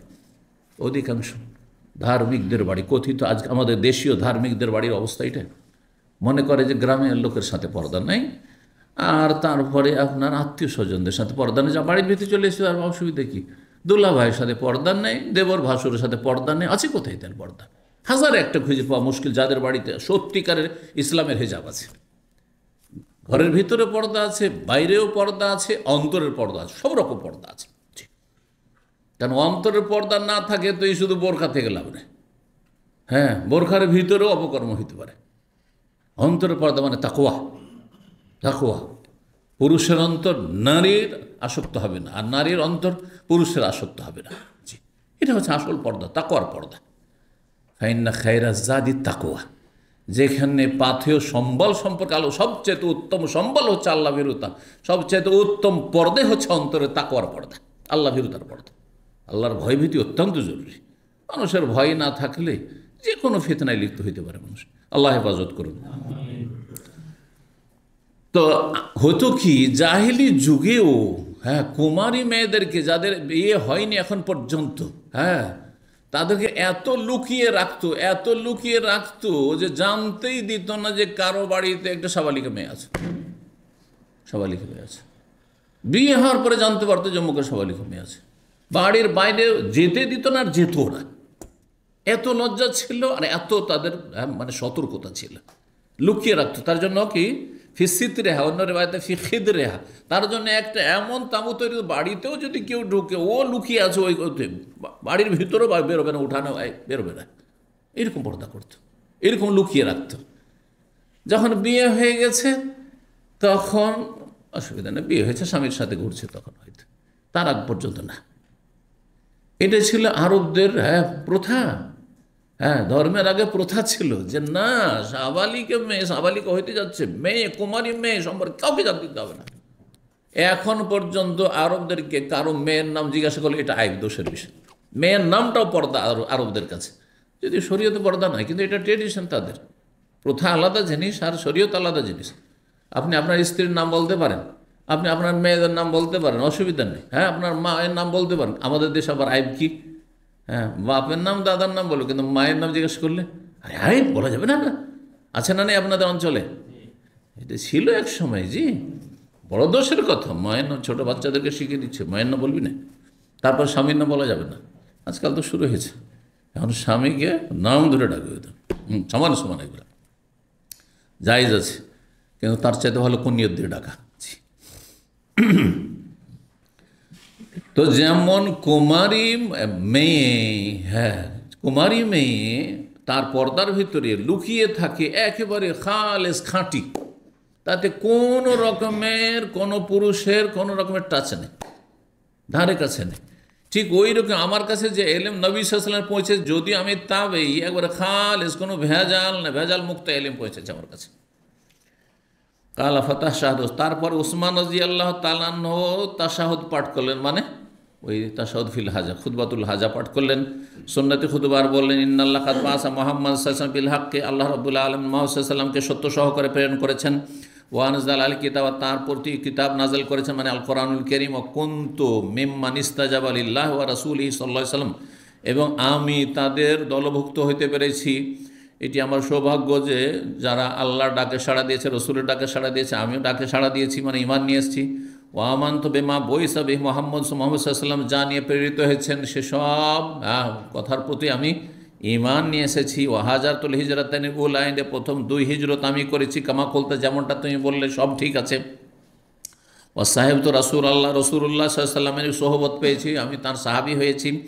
ও বায়াত, ও তার সাথে হাতে হাত দিয়ে আমি বায়াত করেছি, ইসলামের জেহাদের শপথ করেছি। ওয়াল্লাহি, আল্লাহর কসম করে বলছি, মা আসাইতুহু, জীবনে নবী সাল্লাল্লাহু আলাইহি ওয়াসাল্লামের বিরুদ্ধাচরণ করে নাফরমানি করিনি, কোনোদিন তার বিপরীত চলিনি। ওয়ালা গাসাস্তহু, নবী সাল্লাল্লাহু আলাইহি ওয়াসাল্লামের সাথে কখনো প্রতারণা করিনি, যে কথা বলবো এক আর আমল করবো এক, এটাও প্রতারণা। ইয়া রাসূলুল্লাহ আমি এরকম করতে চাই আর করলাম না। যেমন আমাদের দেশে বহু লোক আছে, জলসা মহফিলে যখন কালেকশন হচ্ছে, এত হাজার টাকা, এত লাখ টাকা, এত বিঘা জমি, এত মন ধান, শেষে যখন কালেকশন, আমরা যে মাদ্রাসা শিক্ষকতা করেছি জানি ভালো করে, এত মন ধান কাগজে কলমে, এত টাকা ধার বাকি কাগজে কলমে, কালেকশনে যখন আদায়কারী যাচ্ছে বলছে কেউ দিচ্ছে না, যে 10 মন লিখেছে সে 2 মন দিয়ে বিদায়, 1 মন দিয়ে বিদায়। এই হলো অবস্থা, কারণ সেখানে একটা সুনাম নিতে হবে। অমুক সাহেব, মেম্বার সাহেব, অমুক চেয়ারম্যান সাহেব, প্রধান সাহেব কি দিলেন? 10,000 টাকা দিলেন, 20,000 টাকা দিলেন। ওই যুগে, এখন তো 50 লাখ, কয়েক লাখ, কিন্তু কাজের বেলা আল্লাহ পাক ভালো জানে, খুব কমই। তো তারপরে আলহামদুলিল্লাহ দিনের কাজ হচ্ছে। তো এগুলো হচ্ছে কি মানে প্রতারণা। আপনি যা করবেন না কেন বেশি করে বলবেন, যতটা পারবেন ততটাই বলুন আপনি, অথবা বলিয়েন না, আপনি গোপন রাখেন। আমি কোনো খেয়ানত করিনি। সমস্ত খলিফা ওমর, তারপরে বলছেন না সমস্ত খলিফা ইস্তাখলাফ আল্লাহ আবু বকরিন, তার আগে একটু আছে আল্লাহি মা আছে ওলাকা স্বাস্থ্য হাত্তা তো আফল, নবী সাল্লাল্লাহু আলাইহি ওয়াসাল্লামের ইন্তেকাল পর্যন্ত নবী সাল্লাল্লাহু আলাইহি ওয়াসাল্লামের না নাফরমানি করেছি, আর না আমি কোনো রকম প্রতারণা করেছি। তারপরে আল্লাহ খলিফা নিযুক্ত করলেন আবু বকরকে, আল্লাহর ফয়সালা।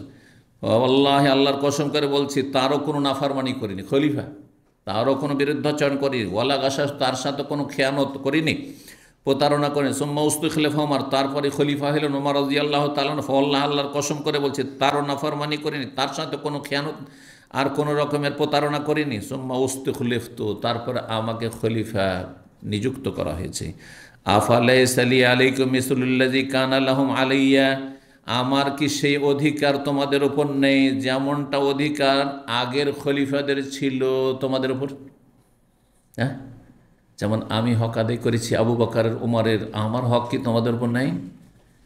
তাদের তো তোমরা সমালোচনা করনি, তাদের বিরুদ্ধে তোমরা এইসব গুজব রটাওনি, কেন আমার বিরুদ্ধে এইসব গুজব শুনছি, কেন আমার বিরুদ্ধে এইসব সমালোচনা শুনছি, কেন আমার হক আদায় এখন আমার সাথে এরকম আচরণ করছো তোমরা, মানে এক শ্রেণীর লোকেরা। তো তাতে অবশ্যই একজন কষ্ট পাবেন। আপনার যখন সমালোচনা হবে অথচ বাস্তবতা কিছু না, মিথ্যা, তাহলে আপনাকে অবশ্যই কষ্ট লাগবে, কষ্ট হবে। জি, সে কথায় প্রকাশ করছেন। তারপরে ভাইগিনা বলছে বালা, হ্যাঁ অবশ্যই আপনারও ওই রকমই হক আছে যেমন আবু বকর ওমরের হক ছিল। তাহলে এইসব আলোচনা সমালোচনার কারণটা কি যা তোমাদের পক্ষ থেকে আমার কাছে পৌঁছেছে যে তোমরা এই ধরনের সমালোচনায় অংশ নিচ্ছ? শানিল ওয়ালিদ, তারপরে তুমি যে ওয়ালিদ বিন উকবার কথা বললে যে তাকে শাস্তি দেওয়া হচ্ছে কি না, শোনো কথা। ফাসানা খুযুফি ইনশাআল্লাহ বিল হাক্কি, আমি শীঘ্রই আল্লাহ চাইলে ন্যায়সঙ্গত বিচার ফয়সালা করব, কিন্তু বিশ্বস্ত সূত্র আমার কাছে পৌঁছবে, সাক্ষী প্রমাণ হইতে হবে, সময় লাগবে। সুদূর সে ইরাক থেকে মদিনায় সংবাদগুলি আসছে, মাধ্যম দিয়ে সত্যতা কতটা আছে যাচাই বাছাই করে, তদন্ত না করে এমনি শাস্তি দিয়ে দাও। হ্যাঁ, কেউ একজন বললে একতরফা শুনে শাস্তি দিতে পারবেন না, অবশ্যই শুনতে হবে বিশ্বস্ত সূত্রে। তাই বললেন তিনি, আর তারপরে তাই করলেন। যখন তার কাছে খবর নিশ্চিত হলো যে আসলেই এই গভর্নর ওয়ালিদ বিন উকবা কি করেছে, মদ পান করেছে। কালা বর্ণনাকার বলছে ফাজালাদ আল ওয়ালিদ, ওয়ালিদকে তখন বেত্রাঘাত করলেন আর 40টি। আলী রাদিয়াল্লাহু তাআলা আনহু বললেন যে একে বেত্রাঘাত করো। উসমান রাদিয়াল্লাহু নির্দেশ দিলেন কাকে, আলীকে, যে একে বেত্রাঘাত করো। ওয়াকানা হুয়া ইয়াজলিদুহু, আলী রাদিয়াল্লাহু তাআলা তাকে বেত্রাঘাত করেছেন। জি, ইমাম যুহরি আফালাইসা আলাইকুম মিনাল হক মিসলুল্লাযী কানা লাহু, এই ছিল হাদিস। ইমাম আবু আবদুল্লাহ ইমাম বুখারী রাহমাহুল্লাহ কোরআনে কারিমে যদি কোনো শব্দ হাদিসে চলে আসে তখন তাফসীর শুরু করে দেন, এটি তার একটি অভ্যাস। তো এখানে ওই যে কাদ ইবতালা, আল্লাহ তোমাকে পরীক্ষায় ফেলেছেন। ইবতালা, ইবতেলা বা বালা মানে হচ্ছে পরীক্ষা। আমরাও কিন্তু বাংলায় বালা বলি, কি যে বালা মুসিবত আসলো। বালা কিসের অর্থে ব্যবহার করছেন আপনি? পরীক্ষার অর্থে ব্যবহার করছেন না তো, আপনারা করছেন মুসিবতের অর্থে, বিপদ। বিপদকে বালা বলছি আমরা, বাংলায় কি বলছি? বিপদকে, মানে মুসিবতের প্রতিশব্দ হচ্ছে বালা, এজন্য বালা মুসিবত বলছেন। তো মুসিবতকেও বালা বলা হয় কেন? কারণ মুসিবত এক পরীক্ষা, মুসিবত আল্লাহর পরীক্ষা। একটা অ্যাক্সিডেন্ট হলো আল্লাহর পরীক্ষা, চাকরি চলে গেল আল্লাহর পরীক্ষা, এখান থেকে এক্সিট লেগে গেল আল্লাহর পরীক্ষা, ছেলে মেয়ে কেউ মারা গেল, কারো ক্ষয়ক্ষতি হলো পরিবারের পরীক্ষা, ইত্যাদি ইত্যাদি পরীক্ষা। অসুস্থ হয়ে পড়লেন, বালা মুসিবত আল্লাহর পরীক্ষা। কিন্তু শুধু বালা মুসিবত পরীক্ষা নয়, বিপদ আপদগুলি পরীক্ষা নয়, সুখগুলিও পরীক্ষা। আল্লাহ এত পয়সা দিল যে পয়সা সামলাইতে পারছেন না, কি করবেন দিশেহারা, ওরই বড় পরীক্ষা, এতে ফেল হওয়ার বেশি সম্ভাবনা। জি, তো সুখ দুঃখ দুটোই কিন্তু পরীক্ষা। বালা শব্দের শাব্দিক অর্থ হচ্ছে পরীক্ষা। জি, এক্সাম, যেমন ইখতিবার, ইমতিহান, ওই রকমই ইবতেলা, সবগুলির অর্থ হচ্ছে পরীক্ষা। তো ইমাম আবু আবদুল্লাহ ইমাম বুখারী বলছেন বালাউ মির রব্বিকুম আযীম, সূরা বাকারা 49 রয়েছে, বালাউ মির রব্বিকুম আযীম, এতে তোমাদের রবের পক্ষ থেকে বড় পরীক্ষা রয়েছে। মাবতুলিতুম বিহি মিন শিদ্দাতিন, যে কঠিন পরীক্ষার সম্মুখীন তোমরা হয়েছে। জি, ফিরআউন তোমাদের ছেলে সন্তানদেরকে খুন করতো, বনি ইসরাঈলদেরকে আল্লাহ সম্বোধন বলছেন, আর তোমাদের মেয়ে সন্তানদেরকে শুধু রেখে দিত দাসী বানিয়ে।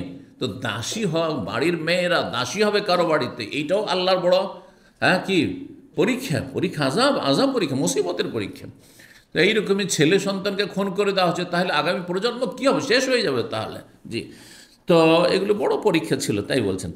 অফি মওদাইন, কোনো জায়গায় রয়েছে আলবালা, কোনো জায়গায় ইবতেলা, এগুলোর অর্থ হচ্ছে ওয়াত্তামহিস, এর মানে হচ্ছে ছাঁটাই করা।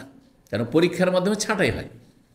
ক্লাসে 100 ছেলে আছে বা 100 ছেলে মেয়ে লেখাপড়া করছে, তার মধ্যে ছাঁটাই করে কাকে উঠাবো কাকে উঠাবো না, ওপরে, সেই জন্য পরীক্ষা হচ্ছে, তাই না? দেখা গেল যে 20 জন পাস করলে 80 জনই ফেল, বা কম আর বেশি। আজকাল তো সবকে পাস করিয়ে দেওয়া হচ্ছে। কেন পাস করে? পরীক্ষা উঠিয়ে দেওয়া হচ্ছে। পরীক্ষা কিছুই নাই ক্লাস 9 পর্যন্ত কিছু কিছু জায়গায়। জি, কারণটা কি জানেন? যাতে করে সব মূর্খ থেকে যায়। কারণ এরা যদি আবার ডিগ্রি হোল্ডার হয়ে যায়, সবাই গ্রাজুয়েশন বিএ পাস করেছে, তো এমএ পাস করেছে, সবাই চাকরির জন্য সখন আন্দোলন করে বিক্ষোভ করবে না, নিচেই থেকে যা হঠাৎ করে দেবো একবারে ক্লাস 10 মাধ্যমিক পরীক্ষা, আর ওইখানে গিয়ে বেশিরভাগ সব ছাঁটাই হয়ে এখানে আন্ডার ম্যাট্রিক হয়ে থেকে যাবে, আর তারপরে এত কঠিন সিলেবাস থাকবে যে আর ওপরে উঠতেই পারবি না, যোগ্য হবি না। যারা বেশি পয়সা খরচ করতে পারে, যারা বেশি যত্ন নিতে পারে, যারা বেশি আপনার ওইভাবে আপনার কোচিং দিতে পারে, তাদের ছেলেরা গিয়ে ডাক্তার, ইঞ্জিনিয়ার আর ওই রকম বিএ এমএ পাস করবে আর যোগ্য হবে, আর সেগুলোকে হাতে গোনা কয়টা আপনার 1000-এর মধ্যে 10টা উপর দিকে যাবে, বাকি 990টাই সব ওখানেই থেকে গেছে, চাকরি চাওয়ার যোগ্য হয়নি, কিসের আর চাকরি চাইবে? এ হচ্ছে গরিব দেশগুলির অবস্থা। যে গরিব দেশগুলির অবস্থা, ভারত, বাংলাদেশ, পাকিস্তান অবস্থা এরকম যে নিচের দিকে সহজ সহজ সহজ, তারপর উপরের দিকে কঠিন, মনে হয়েছে আর পারছি না, ছেলে হাত পা ছেড়ে দিল, কী করবেন আপনি? সাবালক হয়ে গেছে, মারধর করে পড়াইতে পারবেন না? মোটেই না। জি, এগুলি জ্ঞানীরাই বুঝে। জি, আল্লাহ রাব্বুল আলামিন যেন আমাদের রুজিতে বরকত দান করেন, পরের মুখাপেক্ষী না করেন। তো ছাঁটাই করা, বালা মানে ইবতিলা মানে ছাঁটাই করা, মেন বালাউ তহু, আরবিতে বলা হয় বালাউ তহু মানে মাহাস তহু, যাচাই বাছাই করেছি, ছাঁটাই করেছি। আর ইস্তাখরাজ তো মাইন্দাহু, যা কিছু আছে, অনেক কিছু আছে, ওখান থেকে ছাঁটাই করা। হ্যাঁ, ধান আছে আর ধানের মধ্যে চিটা আছে, ছাঁটাই করা। জি, ভালো মন্দ। ইয়াবুলু মানে ইখতাবির, পরীক্ষা করা, ইয়াবুলুকুম লিয়াবুলুয়াকুম আইয়ুকুম আহসানু আমাল, আল্লাহ পরীক্ষা করতে চান যে কে বেশি ভালো আমল করছে। ইন্নাল্লাহ মুবতালিকুম নাহার, সামনে নদী পড়েছে আর যাচ্ছে যোদ্ধার, আল্লাহ এই নদী সামনে দিয়ে আল্লাহ তোমাদের পরীক্ষা ফেলে দিয়েছেন, প্রচণ্ড পিপাসাও লেগেছে, নদী পেয়েছেন, নদী স্বচ্ছ পানি, আর এত পিপাসা লেগেছে থাকতে পারছেন না, নদী পার হও, পানি খাবে না, পানি খাবে না। এই বড় পরীক্ষা। তালুত জালুতের ঘটনায় কোরআন সূরা বাকারাতে রয়েছে, ফামান শারিবা মিনহু ফালাইসা মিন্নি, কেউ যদি পানি পান করে নেয় একবারে তৃপ্তির সাথে, তাহলে দলভুক্ত না, যা নাফরমান আল্লাহ, কবিরা গুনাহ করলো। ওয়ামান লাম ইয়াতাউ ফাইন্নাহু মিন্নি, যারা পানি ছুঁয়েও দেখবে না, চেখেও দেখবে না, তারা আমাদের দলভুক্ত, তারাই জিহাদ করতে সক্ষম হবে, সব অকেজ হয়ে যাবে, এগুলো ক্যান্সেল সব। এখানে ছাঁটাই। ইল্লা মানির তারাফা গুরফাতাম বিয়াদিহি, তবে প্রচণ্ড পিপাসা লেগেছে, একটু নিয়ে একটু যদি শুধু জিভাটাকে ভেজাও তাহলে ঠিক আছে, এতটা পারমিশন শুধু আছে। কি যে আল্লাহর পরীক্ষা। ফাশারিবু মিনহু ইল্লা কালিলা মিনহু, আল্লাহ বলছেন সবাই পানি পেকে থামতে পারে, পিপাসায় মরে যাচ্ছি আর পানি পান করবো না, এটা হয়? আর পানি, নদীর পানি, স্বচ্ছ পানি, সবাই পান করে নিল একবারে পেট ভরে, আর কি, তারপরে নিস্তেজ হয়ে গেছে, প্রচণ্ড পিপাসা, খিদার পরে যদি পানি পান করে, আর তারপর শরীর আর চলছে না, চলছে না। আর আল্লাহর একটা পরীক্ষাও ছিল যে তোরা আর লড়াই করতে পারবি না, তোরা ক্যান্সেল, সব ছাঁটাই হয়ে গেল। ইল্লা কালিলাম মিনহুম, সবসময় যারা খাঁটি ভালো তার অল্প থাকে, অল্প হাতে গোনা কয়েকজন তালু, ওরা বলছে যে আল্লাহ যেহেতু হারাম করেছেন, ইহার পানি বা নিষেধ করেছে, পানি পান করবো না, তবে একটু নিয়ে জিভাটা ভিজাবো, গলাটা ভিজাবো, শুধু ওইটুকু, ব্যাস। সুবহানাল্লাহ। এখানে পরীক্ষার কথা রয়েছে, এখানে মুবতালিকুম নাহার, নদী দিয়ে আল্লাহ পরীক্ষা করেছেন। জি, মুখতার বেরকম আম্মা কাউলুহু। তারপরে বালায়ের আর একটি অর্থ নিয়ামতও হয়, কারণ নিয়ামত দিয়ে আল্লাহ যে পরীক্ষা করেন, পরীক্ষার অর্থ সেখানে বহন করছে অবশ্যই। এখানে ওয়াফি যালিকুম বালাউ মির রাব্বিকুম আযীম, 3টি আয়াতে রয়েছে। সূরা বাকারা আয়াত নম্বর 49, তারপর সূরা আরাফের 141, সূরা ইব্রাহিমে আপনার আয়াত নম্বর 6। এগুলো তো রয়েছে যে ফেরাউনের পক্ষ থেকে যেসব জুলম অত্যাচার হয়েছে, আর জুলম অত্যাচার থেকে আল্লাহ মুক্তি দানের জন্য ফেরাউন আর ফেরাউনের সেনাবাহিনীকে আল্লাহ ডুবিয়ে ধ্বংস করেছেন, এটি। আর তারপরে আল্লাহ তোমাদেরকে সহি সালামত আবার পার করে আপনার মাঠে পৌঁছে দিয়েছে এমন জায়গায় যে ফেরাউনের সেনাবাহিনীর হাতের নাগাল থেকে বেঁচে গিয়েছো, আর কোনো রকমের প্রতিক্রিয়ারও কোনো আশঙ্কা নেই যে এদের কারণে আমরা ধ্বংস হলাম, ধর এগুলোকে, তারও আর কোনো সম্ভাবনা নাই। তো এইটা আল্লাহর বড় নিয়ামত। এখানে নিয়ামতের অর্থ আল্লাহ ওয়াফি যালিকুম বালাউম মির রব্বিকুম আজিম, তো বালাউন মানে নিয়ামত, এখানে এই কথা বলছেন। 3873 নম্বর হাদিস বর্ণনা করছেন মা আয়েশা রাদিয়াল্লাহু আনহা, বলছেন আন্না উম্মা হাবিবা উম্মা সালামাতা যাকারাতা কানিসাতান। উম্মে হাবিবা রাদিয়াল্লাহু তাআলা, উম্মে সালামা রাদিয়াল্লাহু, এই দুজন কে? নবী সাল্লাল্লাহু আলাইহি ওয়াসাল্লাম দুইজনই সহধর্মিনী। উম্মাহাতুল মুমিন উম্মে হাবিবা বিনতে আবু সুফিয়ানের মেয়ে, আর উম্মে সালামা নবী সাল্লাল্লাহু আলাইহি সাল্লামের ফুফুর মেয়ে। জি, সব কুরাইশ। এই দুইজনে গেছিলেন হিজরত করে। এরা যেহেতু ইসলাম কবুল করে নিয়েছেন আগেই, কিন্তু আবু সুফিয়ানের আগে তার মেয়ে ইসলাম কবুল করেছে। আবু সুফিয়ান কট্টর কাফের, মক্কা বিজয় পর্যন্ত। আর উম্মে হাবিবা ইসলাম গ্রহণ করে চলে গেছেন তার স্বামীর সাথে হাবাসা। তো উম্মে হাবিবা আর উম্মে সালামা তারা যখন ফিরে আসলেন সেখান থেকে, তো আপোষের সতীনদের সাথে বসে গল্প চলছে। যাকারাতা কানিসাত, একটি গির্জার কথা তারা আলোচনা করলেন। কানিসা মানে হচ্ছে গির্জা, এখনও কানিসাই বলা হয় আরবিতে গির্জা। গির্জা বুঝলেন তো, খ্রিস্টানদের উপাসনালয়। রাআইনা বিল হাবাসা, যা তারা দেখেছিলেন আবেসিনিয়া, হাবাসায়, তার মানে হাবাসায় তারা হিজরত করে গেছিলেন। কিন্তু সেই গির্জার ভিতরে ছিল ফিহা তাসাবির, সেখানে চিত্র অঙ্কিত ছিল, অনেক ছবি ছিল, প্রাণীর ছবি, ঈসা আলাইহিস সালামের ছবি, কল্পিত ছবি, মারিয়ামের ছবি, বিভিন্ন হাওয়ারিদের ছবি, সব ছবি আর ছবি, ছবি আর ছবি। ফাযাকারাত লিন-নবী সাল্লাল্লাহু আলাইহি ওয়াসাল্লাম, এই উভয় উম্মে হাবিবা আর উম্মে সালামা যখন নবী সাল্লাল্লাহু আলাইহি ওয়াসাল্লামের বিবাহ বন্ধনে আসলেন, পরে তাদের স্বামীদের ইন্তেকালের পরে, ফাযাকারাতা, দুইজনে উল্লেখ করলেন নবী সাল্লাল্লাহু আলাইহি ওয়াসাল্লামের সামনে এই বিষয়টি যে আমরা এইরকম গির্জা দেখেছি সেখানে, আর সেই গির্জাতে ছবি অঙ্কন করা আছে, আর তারা খ্রিস্টানরা সাথে তারা পূজা পাঠ, তাদের ধর্মকর্ম করছে। ফাকালা, বললেন নবী সাল্লাল্লাহু আলাইহি ওয়াসাল্লাম, ইন্না উলাইকা, এই খ্রিস্টানেরা এমন আহলে কিতাব, ইযা কানা ফিহিমুর রাজুলুস সালেহ, তাদের মাঝে কোনো যদি নেক মানুষ হইতো, মানে ওলিউল্লাহ হইতো। ওলি আউলিয়ার পূজা যে যুগ যুগ ধরে চলে আসছে, যেই যুগ থেকে শিরিক শুরু হয়েছে, নূহ আলাইহিস সালামের যুগ থেকে, তার আগে শিরিক ছিল না। আদম আলাইহিস সালাম থেকে শুরু করে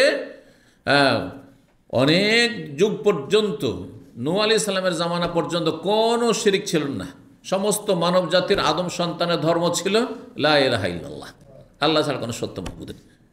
তারপর নূহ আলাইহিস সালামের পূর্বকালে এই প্রথম মূর্তি পূজা শুরু হয়, সেটাও এই নেক লোক দিয়ে মূর্তির আকারে শুরু হয়। আর খ্রিস্টানদের মাঝে তখন দুই রকমের পূজা শুরু হয়, দাঁড় করে মূর্তির আকারেও, আর যেটা পৌত্তলিকদের কাছে, প্রতিমা পূজারীদের কাছে। আর খ্রিস্টানরা কি করেছে, এদেরকে দাফন করে কবর পাকা করে সেই কবরের পূজা শুরু হয়ে গেছে। আর ভারত, বাংলাদেশ, পাকিস্তানে এই দুই রকমের পূজা চলছে। কথিত এক শ্রেণী মুসলিম যারা মাজার পূজারী, তারা শুইয়ে দিয়ে দাফন করে পূজা করছে খ্রিস্টানদের অনুকরণে, আর যারা হিন্দু তারা মূর্তি পূজা করছে। কিন্তু সবাই মনে করে যে যেসব মূর্তির অথবা মাজার পূজা করছে তারা সব অলিয়া উলিয়া। মুসলিমদের ভাষায় অলি আউলিয়া, আর হিন্দুদের ভাষায় এরা দেবতা। কারণ ভালো মানুষ হলে দেবতা, হিন্দুদের ধর্মে ভালো মানুষ হলে কি হয়ে যায়, দেবতা হয়ে যায়, মহামানব হয়ে যায়। রাম, তারপরে কৃষ্ণ, এরা তাদের কাছে মহামানব, সাধারণ মানুষ নয় তাদের কাছে, পবিত্র মানুষ। আপনি যাদেরকে অলিয়া উলিয়া বলছেন, শাহজালাল শাহ পুরাণ বলছেন, ওই রকমই তারা ওদেরকে বলছে যে ওই রকমই একই। জি, তারা এক ধরনের পূজা শুরু করেছেন, আপনারা এক ধরনের পূজা শুরু করেছেন, যারা মাজার পূজারী, একই রকম, কোনো পার্থক্য নেই। তাহলে দুই রকমের শিরক চলে আসছে প্রাচীন যুগ থেকেই। এই দুই রকমের শিরককে উৎখাত করার জন্য, নির্মূল করার জন্যই নবী রসুলগণ যুগে যুগে প্রেরিত হয়েছেন। তাই বলছেন নবী সাল্লাল্লাহু আলাইহি সাল্লাম, এই খ্রিস্টানরা কি করতো, যখন তাদের মাঝে কোনো নেক লোক মারা যেত, মারা যেত, বানাও আলা কবরিহি মসজিদান, তার কবরের তারা মসজিদ, মানে সেজদার জায়গায় তৈরি করে নিত। মসজিদের ভিতরে কবর দিয়ে দিল, উপাসনালয়ের ভিতরে। আর না হলে কি করতো, কবরের ওপর তারা মসজিদ বানাইতো। ভারত, বাংলাদেশ, পাকিস্তানে মসজিদের ভিতরে কবরের দুটো অবস্থা হয়, আগে কবর নেক লোকের, তারপরে মসজিদ বানিয়েছে। না হলে কি করেছে, আগে থেকে মসজিদ ছিল আর মসজিদের ভিতরে কবর দিয়েছে। তাহলে এই কাজগুলি, মসজিদের ভিতরে কবর থাকাটাও খ্রিস্টানদের অনুকরণ। এটা এর ইসলামে কোনো অবকাশ নেই, কোনো সুযোগ নেই। তো তাই করতো। শুধু তাই নয়, তার সাথে কি করতো, আসাওয়ারু ফিহে তিকা সোয়ার, তিকা তিলকা একই অর্থ হচ্ছে। তিলকা মানে ওইটা, ওই, আর তিলকা মানে ওইটি। তো বলছে আসাওয়ারু ফিহে তিকা সোয়ার, আর ওই যেই লোকগুলো ওলি আউলিয়া মারা গেছে তাদের ছবি চিত্র অঙ্কন করত। একদিকে তাদের কবরগুলি মসজিদের ভেতরে, ওগুলোর পূজা শুরু হয়ে গেল, আর ছবিগুলো দেয়ালে দেয়ালে চিত্র অঙ্কন করা আছে, সেগুলিরও পূজা হচ্ছে। সেইটা দেয়ালে আছে, অথবা মূর্তি তৈরি করে নিয়েছে। তো খ্রিস্টানরা মূর্তির আকারে তৈরি করেনি হিন্দুদের মতো, পত্তলিকদের মতো, কিন্তু তারা কি করেছে, দেয়ালে দেয়ালে ছবি অঙ্কন করেছে। আর তারপরে মেরি, হ্যাঁ, মারিয়ামকে মেরি বলছে, ঈসা জিসা সা, এইসব করছে, তাদের পূজা করছে তারা। শুধু তাই নয়, যেই সুলিতে তাদের ভ্রান্ত ধারণাই, সুলে চড়িয়ে মারা হয়েছে কাকে, ঈসা আলাইহিস সালামকে, তাদের ভ্রান্ত ধারণাই সেই শুলিরও পূজা করছে, সে শুলিরও পর্যন্ত পূজা করছে। জি, মানুষ যখন ধর্মান্ধ হয়ে যায় তখন এইরকম অধম হয়ে যায়। এই জন্য ইসলামে ধর্মান্ধতা নেই, আমরা দলিলের অনুসারী, আমরা অন্ধ অনুসারী নয়। এই জন্য কোরআন সুন্নাহর যারা অনুসারী, যারা দলিল মোতাবেক জীবনযাপন করে, একমাত্র সহি আকীদা মানহাজের জনগণ এবং উলামায়ে কেরাম। আর বাকি যারা আছে পরম্পরা বাপদাদা করে এসছে সেটাই ঠিক, আমাদের হুজুররা বলেছে সেটাই ঠিক, দলিল না, কোনো দলিল তুমি বেশি বুঝো, তোমার চেয়ে বেশি আগের হুজুররা বুঝতো, বুঝছেন না? এটা ওই কাফেরদের তরিকা, আর আমাদের তরিকা এটাই, এর নাম হচ্ছে ধর্মান্ধতা। ধর্মান্ধতা হারাম, জি, কিন্তু আমরা ধর্মান্ধ নাই। কারণ নাস্তিকরা আবার ঢালাওভাবে ধার্মিক লোকদের সবাইকে কি বলে, ধর্মান্ধ বলে, কারণ এরা সমস্ত ধর্মের শত্রু। নাস্তিকরা তাদের প্রকৃতি সবচেয়ে বেশি বিকৃত, জি, প্রকৃতির এরা। আল্লাহ তাদের অনিষ্ট থেকে রক্ষা করুন, তাদেরকে যেন কখনো আল্লাহ শক্তিশালী না করেন। জি, তো তারা ছবি অঙ্কনও করত ওই নেক লোকদের। উলাইকা শিরারুল খালকি ইনদাল্লাহি ইয়াউমাল কিয়ামা, এরাই হচ্ছে আল্লাহর নিকটে কিয়ামতের দিবসে সবচেয়ে নিকৃষ্ট সৃষ্টি। যারা শিরিক করেছে, শিরকের প্রচলন ঘটিয়েছে, আর শিরকের প্রথাগুলি চালু করেছে, মাজার পূজা চালু করেছে, অথবা মূর্তি পূজা চালু করেছে, তারা হচ্ছে সৃষ্টির শেরার, শর্রের বহুবচন। শর মানে হচ্ছে খারাপ, সবচেয়ে খারাপ। খায়ের মানে ভালো, আর শর মানে সবচেয়ে খারাপ। খায়ের মানে সবচেয়ে ভালো, আর শর মানে সবচেয়ে খারাপ। শেরারুল খালক, সৃষ্টির যত সৃষ্টি আল্লাহর মখলুকাত, তার মধ্যে সবচেয়ে নিকৃষ্ট হচ্ছে যারা মুশরিক, নাস্তিক, যে যাদের আল্লাহর সাথে কোনো সম্পর্ক নেই, যারা নিজের মালিককে চিনে না, যারা মনে করে যে আমি এমনিতে সৃষ্টি হয়ে গেছি, অথচ তার এই বোতলটা এমনিতে আসেনি, ওটা বিশ্বাস করে, ও কোনো কিছু এমনিতে আসেনি, যে তার পকেটে মোবাইলটা এমনিতে আসেনি, অনেক স্তর পার করে এসেছে। ওই রকমই মানুষ, আমি, আপনি, ওয়া খালাকাকুম আতওয়ারা, বহু স্তর পার করে এখানে পৌঁছেছেন, আপনি বহু স্তর পার করে এখানে এসে পৌঁছেছেন। এবং এগুলি সবগুলি নিয়ন্ত্রণ করেন একমাত্র আল্লাহ রাব্বুল আলামিন। আল্লাহর নিয়ন্ত্রণ ছাড়া হয়নি। রবকে চিনলেন না, আরে বাপ মাকে কি চিনবেন আপনি? রবকে চিনলেন না আপনি, আপনার মালিককে যেখান থেকে আপনি বেতন নিচ্ছেন কি বা চিনবেন, আর কি হক আদায় করবেন আপনি? সুতরাং সত্যিকারের যদি মানুষের হক আদায় করে, তাহলে যে রবকে চেনে, যে সত্যিকারের মুমিন খাঁটি বান্দা, সেই ব্যক্তি আদায় করতে পারে, কারণ তার আল্লাহর ভয় আছে। একটা অন্যায় করলে, একটু ভুল করলে আল্লাহর কাছে আসামির কাঠগড়ে হাজির হইতে, হাসরের মাঠে। এই চিন্তা আমার আপনার আছে, এই চিন্তা একজন খাঁটি মুসলিমের আছে। কাফেরের কি আছে? মুশরিকের কি আছে? বেদিন নাস্তিকের আছে কি? কিছুই না তো, নাই। জি, আল্লাহ রব্বুল বুঝার তৌফিক দান করুন, এবং অসৎ লোকদেরকে আল্লাহ রব্বুল আলামিন নিশ্চিহ্ন করুন। তো এরা হচ্ছে নিকৃষ্ট। 3874 নম্বর হাদিস। হাদিস মানে করছেন উম্মে খালেদ বিনতে খালেদ। বাপের নাম খালেদ, আর তার ছেলের নামও খালেদ ছিল। তাহলে বোঝা গেল যে বাপের নামে ছেলে মেয়েদের নাম রাখা কোনো দোষ নেই।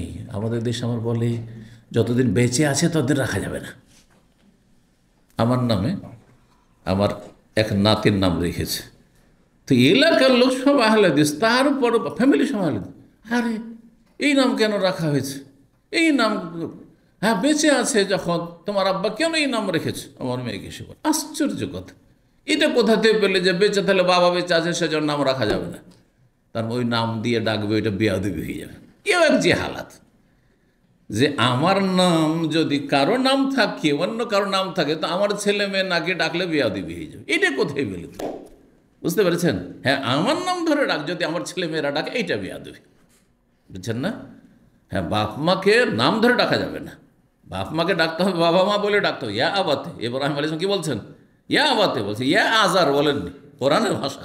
হে আব্বা, হে সম্মানিত আব্বা, জি, ইয়া উম্মাহ, এরকম করে বলতে হবে। জি। তো খালাদ বলছেন কাদেম তুমিন আরদিল হাবাসা, এই উম্মে খালেদ বলছেন আমি হাবাসার দেশ থেকে আসলাম। তাহলে হাবাসা হিজরত তিনি করেছিলেন। ওয়ানা জুয়াইরা, সেই সময় আমি ক্ষুদ্র বালিকা ছিলাম। জারিয়াতুন মানে বালিকা হয়, আর একেবারে ছোট্ট বালিকা ছিলাম, একবার না বালিকা। ফাকাসানি রসুল্লাহ সাল্লাম এই ছোট্ট বালিকাকে দেখে আদরে কি করলেন, একটি কাপড় গিফট করলেন। জি, রসুল্লাহ সাল্লাম আমাকে একটু পরিধানের জন্য কাপড় উপঢৌকন দিলেন, যেটি ছিল খামিসা, চাদর, এমন চাদর, লাহা আলাম, যাতে নকশা ছিল, মানে নকশিদার চাদর, বুঝেন তো? নকশিদার বলেন, হ্যাঁ জি, বা নকশি যেটাই বলেন। ফাজালা রসুল্লাহ সাল্লাহ আলি সাল্লাম, সেটা এত পছন্দ হয়েছে নবী সাল্লামকে, দেখে সুন্দর লাগছে। ইয়ামসাহুল আলামা বেয়াদেহি, সেই নকশাগুলি হাত দিয়ে তিনি কি করছেন, স্পর্শ করছেন, আর বলছেন সানাহ, সানাহ মানে খুব চমৎকার, খুব চমৎকার, খুব ভালো লাগছে, খুব ভালো লাগছে। ছোট বাচ্চাদেরকে যত উৎসাহিত করবেন তত ভালো। খারাপ জিনিসও যদি বলেন খুব ভালো, খুব ভালো, তো খারাপ খাবারও খেয়ে নেবে, আর খারাপ কাপড়ও নিয়ে নেবে। আর ভালো কাপড়ও যদি বলে দেন না ভালো না, তাহলে অবস্থা খারাপ, নেবেন না, কারণ ওর অন্তর সাদা সিধা, বুঝা গেছে না? আপনি যেটা বলছেন সেটাই। জি।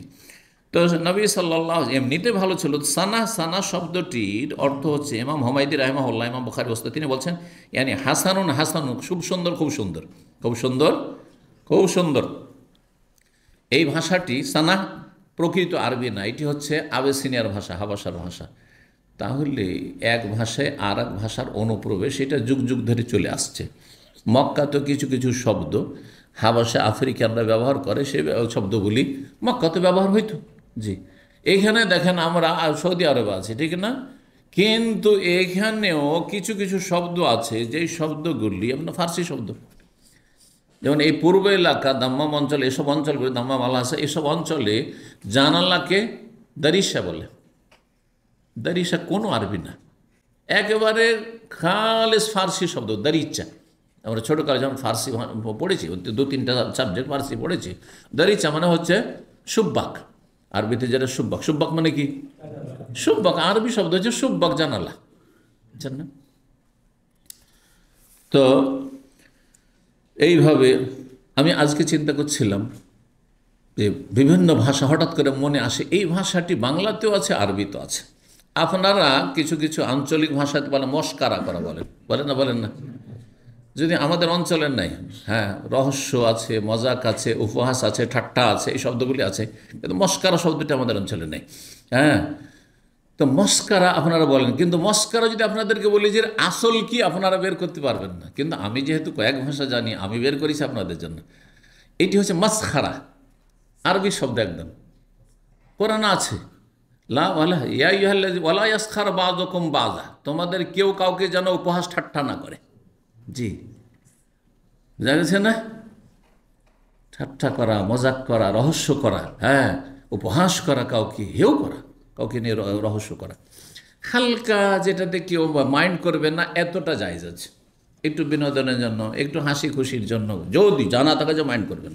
কিন্তু আপনি একটা অপরিচিত লোক, আর যদি বলেন মাশাআল্লাহ আপনার মোজগুলো সুন্দরই লাগছে, মাইন্ড করবে না? তাহলে আপনাকে চিন্তা করতে, অনেক সময় মারামারি শুরু করেছিলেন এই আপনি একটু, হ্যাঁ, মস্কারা, মস্কারা শব্দটি তাহলে ক কি হয়েছে, আরবিতে ছিল খ, বাংলা গিয়ে কি হয়েছে খ।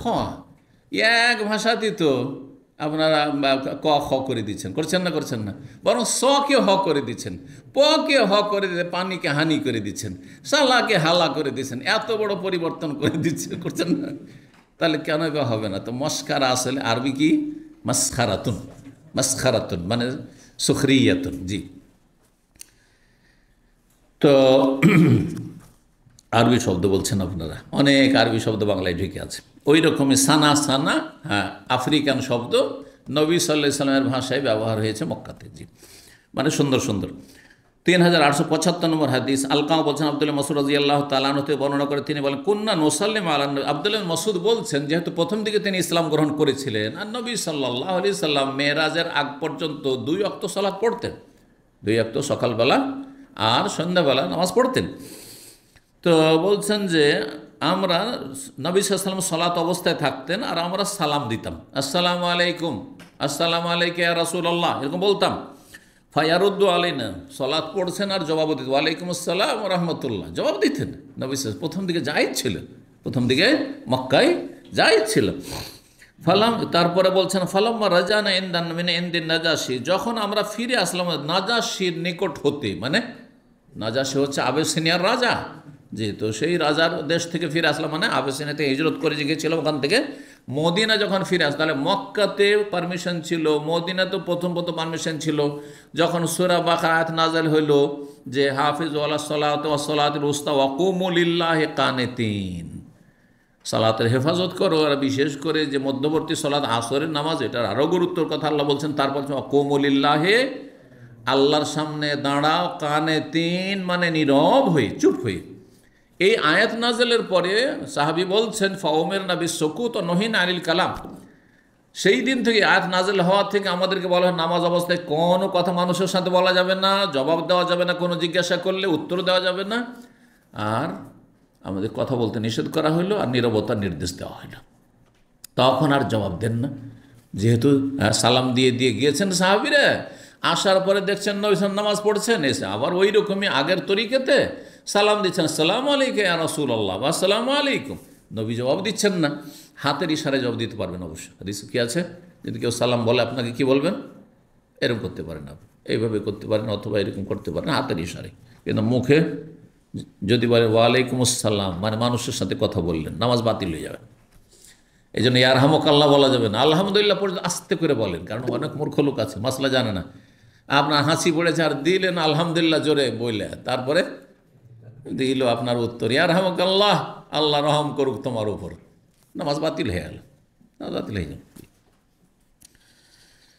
তো বলছেন যে আমরা এসে সালাম দিলাম, সাল্লাম আলী ফালাম ইয়ারুদ্দ আলানা, কিন্তু যখন মদিনায় এসে সালাম দিচ্ছি নামাজ অবস্থায় নবী সাল্লাল্লাহু আলাইহি ওয়াসাল্লাম, তখন আমাদের সালামের জবাব দিলেন না। ফাকুলনা, সালাম ফিরার পরে বলি ইয়া রাসূল ইন্না কুন্না নুসাল্লিমু আলাইকা, আপনাকে তো আগে আমরা সালাম দিতাম, ফাতারুদ্দ আলাইনা, আপনি সালাত অবস্থায় আমাদের সালামের জবাব দিতেন, কিন্তু এখন কেন জবাব দিলেন না আপনি? কালা ইন্না ফিস সালাতে শুগলান, কারণ সালাতের ভিতরে আল্লাহর সাথে ব্যস্ততা রয়েছে, আমি আল্লাহর সাথে ব্যস্ত, সালাত অবস্থায় মানুষের সাথে কথা বলার কোনো সুযোগ নেই, এটা নিষেধ হয়ে গেছে। ফাকুলতুল ইব্রাহিম, ইব্রাহিম নাখি এখানে রয়েছে, ইব্রাহিম নাখি হচ্ছে আলকামার ছাত্র, কুফার লোক ছিলেন তারা। তো বলছেন ইব্রাহিম নাখিকে বললাম, তার ছাত্র বলছেন কে, সুলাইমান, কাইফা তাসনাউ আনতা, আপনি কি করেন, মানে সালাত অবস্থায় কেউ যদি সালাম দেয় বা কোনো কথা বলতে চায় তো আপনি কি করেন? কাল আরুদ্দু ফি নাফসি, আমি সালামের জবাব মনে মনে দিই, জবান নড়িয়ে নয়, জিভার নড়িয়ে আসতে দিলেও নামাজ নষ্ট হয়ে যাবে, আর উচ্চ স্বর করে আওয়াজ করে দিলেও নষ্ট হবে। জিভা নড়ানো জায়েজ নাই, তবে মনে মনে মানে অন্তরে তুমি আমার জন্য শান্তি কামনা করলে আমিও তোমার জন্য শান্তি কামনা করলাম, শুধু মনে কথাটা আসলো, মনে কথাটা আসলো, হাতের ইশারা করলে হইতে পারে। ইব্রাহিম নাখির কাছে ওই হাদিস, হাতের ইশারার হাদিস পৌঁছেনি, না হলে ওইটা বলতেন তিনি। ইব্রাহিম নাখি যেহেতু তাবি, আর তিনি আলকামা তাবি, আর তার ছাত্র, তিনি মাসলা বলছেন, কিন্তু অসম্পূর্ণ মাসলা বলছেন, কি যে আমি মনে মনে উত্তর দিয়ে দিই, কিন্তু জবান দ্বারা জিভা নাড়িয়ে উত্তর দিই না।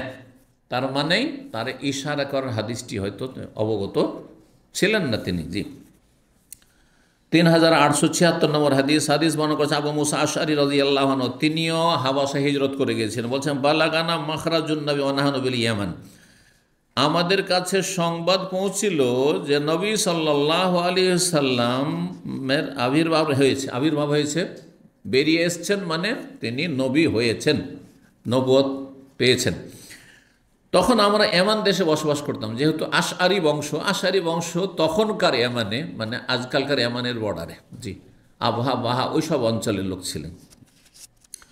বলছেন ফারাকেবনা নাহনু বিল ইয়ামান, ইয়ামানে ছিলাম আমরা, ইসলাম গ্রহণ করল। ফারাকেবনা সাফিনাতান, আচ্ছা, ওই দিক থেকে আসতে আপনার লোহিত সাগর কাছে, তো রাস্তা দিয়ে যদি স্থল পথ দিয়ে আসেন তো উটের পিঠে চেপে অনেক দূর আসতে হবে, কষ্ট। তা না করে একটি নৌকায় তারা চেপে গেলেন যে জেদ্দায় গিয়ে নেমে যাবো, মক্কা চলে যাব, জেদ্দার কাছাকাছি মক্কা।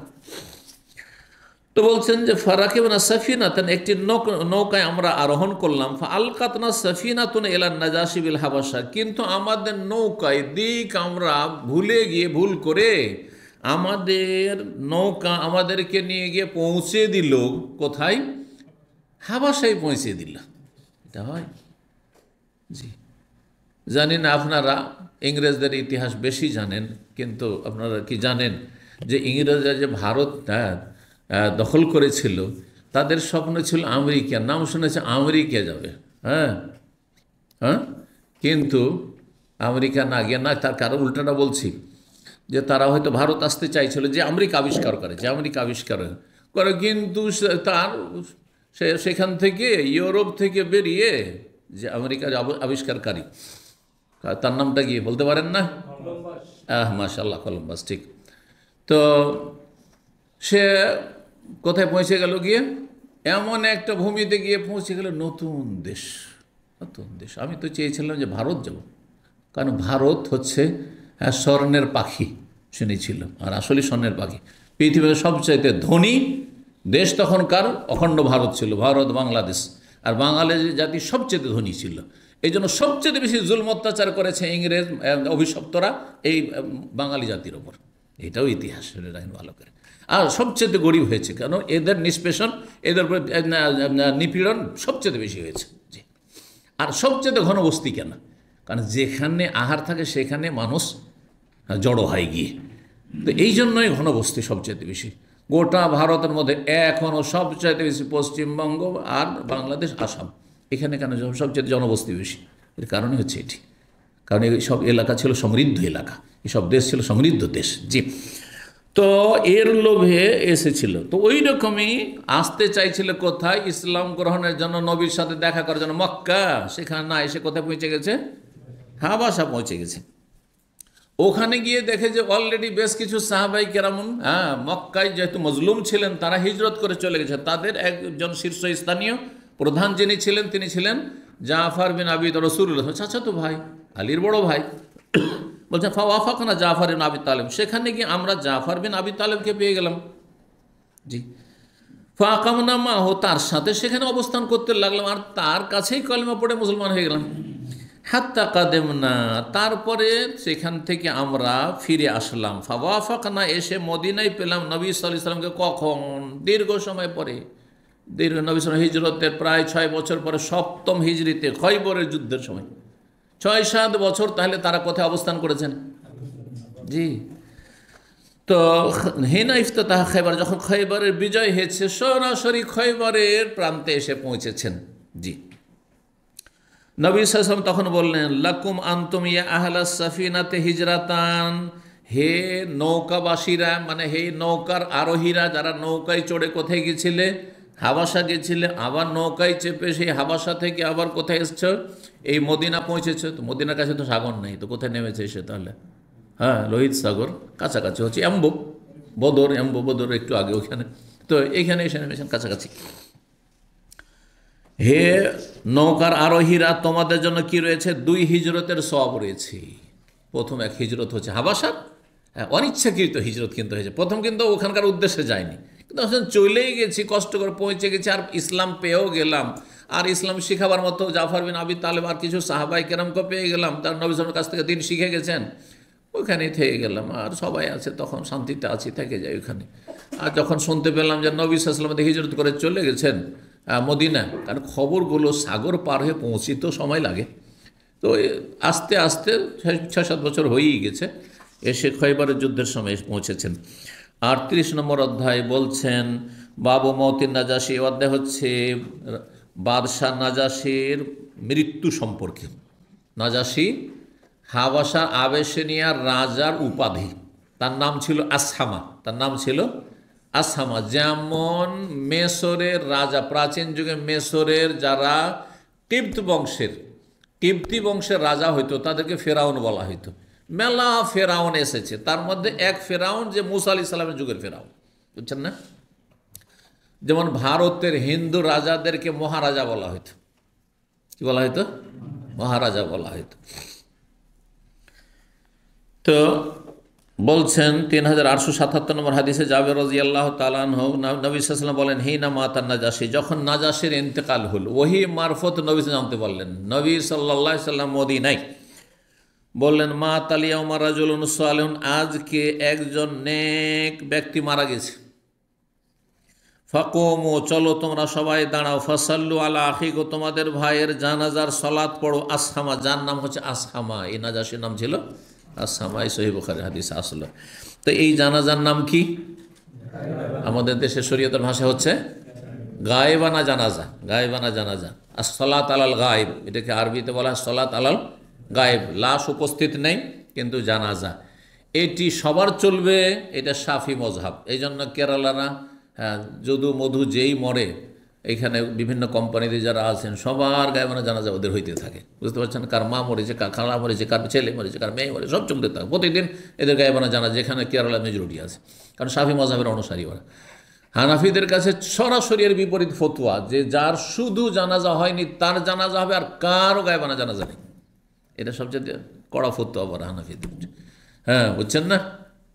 এদের কাছে সবার গায়েবানা চলবে, সাফিদের কাছে আর হানাফিদের কাছে কারও চলবে না। শুধু কার চলবে? যার জানাজা বিনা জানাজা দাফন হয়ে গেছে।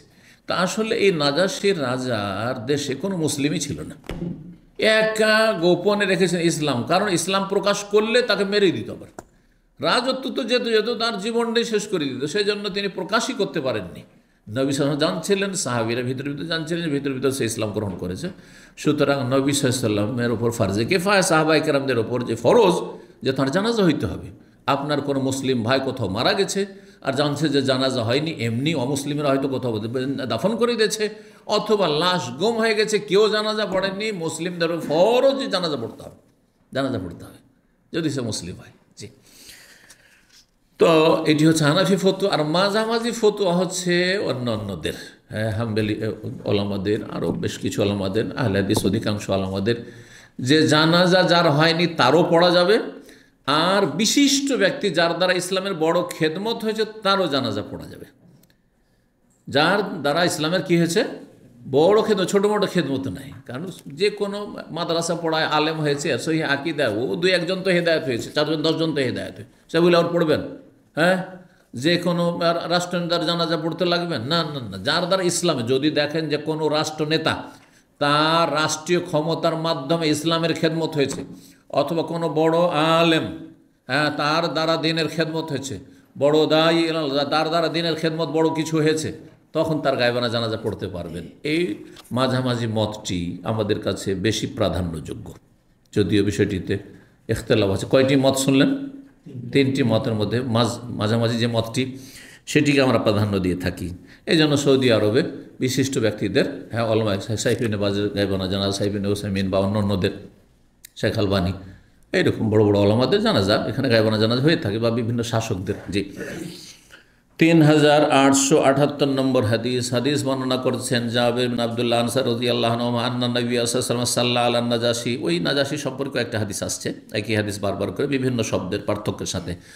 নবী সাল্লাল্লাহু আলাইহি ওয়াসাল্লাম নাজাশির জানাজা পড়লেন, ফাসাফাফনা ওয়ারাহু, নবী সাল্লাল্লাহু পেছনে আমরা কাতার লাগাইলেন। তাহলে ঠিক ওই রকমই কাতার লাগাবেন, 3টি কাতার হলে বেশি উত্তম। আর যদি লোক একেবারে কম থাকে তখন ভিন্ন বিষয়, কিন্তু যদি লোক মোটামুটি থাকে, আজ 30-40 জন আছে, তাহলে 3 কাতার করবেন আপনি। নবী সাল্লাল্লাহু আলাইহি ওয়াসাল্লাম সামনে দাঁড়ালেন, ঈদগাহে জানাজা হয়েছিল, মুসাল্লায় মানে ঈদগাহে।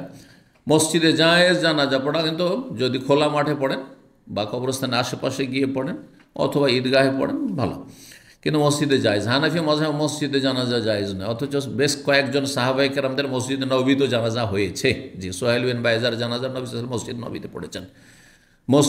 মসজিদে কেন তাদের কাছে জানাজার নামাজ মাকরুহ? হ্যাঁ, তারা বলছে কি জানি যদি পেশাব পায়খানা বেরিয়ে আসে, এইগুলো যুক্তি, খোঁড়া যুক্তি, দলিলের সামনে চলে না। কারণ স্বয়ং নবী সাল্লাল্লাহু আলাইহি ওয়াসাল্লাম মাইয়েতের জানাজা মসজিদে পড়েছেন। সৌদি আরবে দেখছেন যে অধিকাংশ জানাজাগুলি কোথায় হচ্ছে? মসজিদে হচ্ছে। জি, তো নবী সাল্লাল্লাহু আলাইহি সাল্লামের পিছনে আমরা কাতার লাগালাম। ফাকুনতু ফিস সাফিস সানি আও সালিস, বলছেন জাবের যে আমি সম্ভবত দ্বিতীয় কাতারে ছিলাম অথবা তৃতীয় কাতারে। তাহলে বোঝা হলো 3টি কাতার ছিল, আর এটি মুস্তাহাব। 3 কাতার করা জরুরি নয়, ওয়াজিব নয়, কিন্তু মুস্তাহাব সুন্নাত। 3879 নম্বর হাদিস জাবের বর্ণনা করছেন নবী সাল্লাল্লাহু আলাইহি সাল্লাম সম্পর্কে যে সাল্লাল্লাহু আলা আসহামান নাজাসি, তিনি আসহামা নাজাসি রাজার ওপর জানাজা সালাত পড়েছেন। ফাকাব্বারা আলাইহি আরবান, 4 তাকবীর দিয়েছেন। এখানে অতিরিক্ত জানলাম যে জানাজা একবারে সেম জানাজা 4 তাকবীরে পড়েছেন। জি, প্রথম তাকবীরের পরে কি করবেন? সূরা ফাতিহা না সানা? না, সূরা ফাতিহা। সানা পড়ার কোনো হাদিস নেই, কোনো দলিল নেই। আউযুবিল্লাহ বিসমিল্লাহ বলে সূরা ফাতিহা। জি না, দ্বিতীয় তাকবীরের পরে দুরূদ ইব্রাহিমে। তৃতীয় তাকবীরের পরে জানাজার যে দোয়া রয়েছে আল্লাহুম্মা গফির লিহাইয়িনা ওয়া মাইয়িতিনা ওয়া শাহিদানা, আর অন্য আরও দোয়াগুলি পড়তে পারলে ভালো। 3880 নম্বর হাদিস বর্ণনা করছেন আবু সালমা বিন আব্দুর রহমান এবং ইবনুল মুসাইয়িব, তারা দুইজনে আবু হুরায়রা রাদিয়াল্লাহু তাআলা আনহু থেকে বর্ণনা করছেন যে রাসূলুল্লাহ সাল্লাল্লাহু আলাইহি ওয়াসাল্লাম খবর দিলেন মৃত্যুর। না লাহুমুন নাজাশি, নাজাশি রাজার মৃত্যুর সংবাদ শোনালেন। কিভাবে শুনলেন নবী সাল্লাম?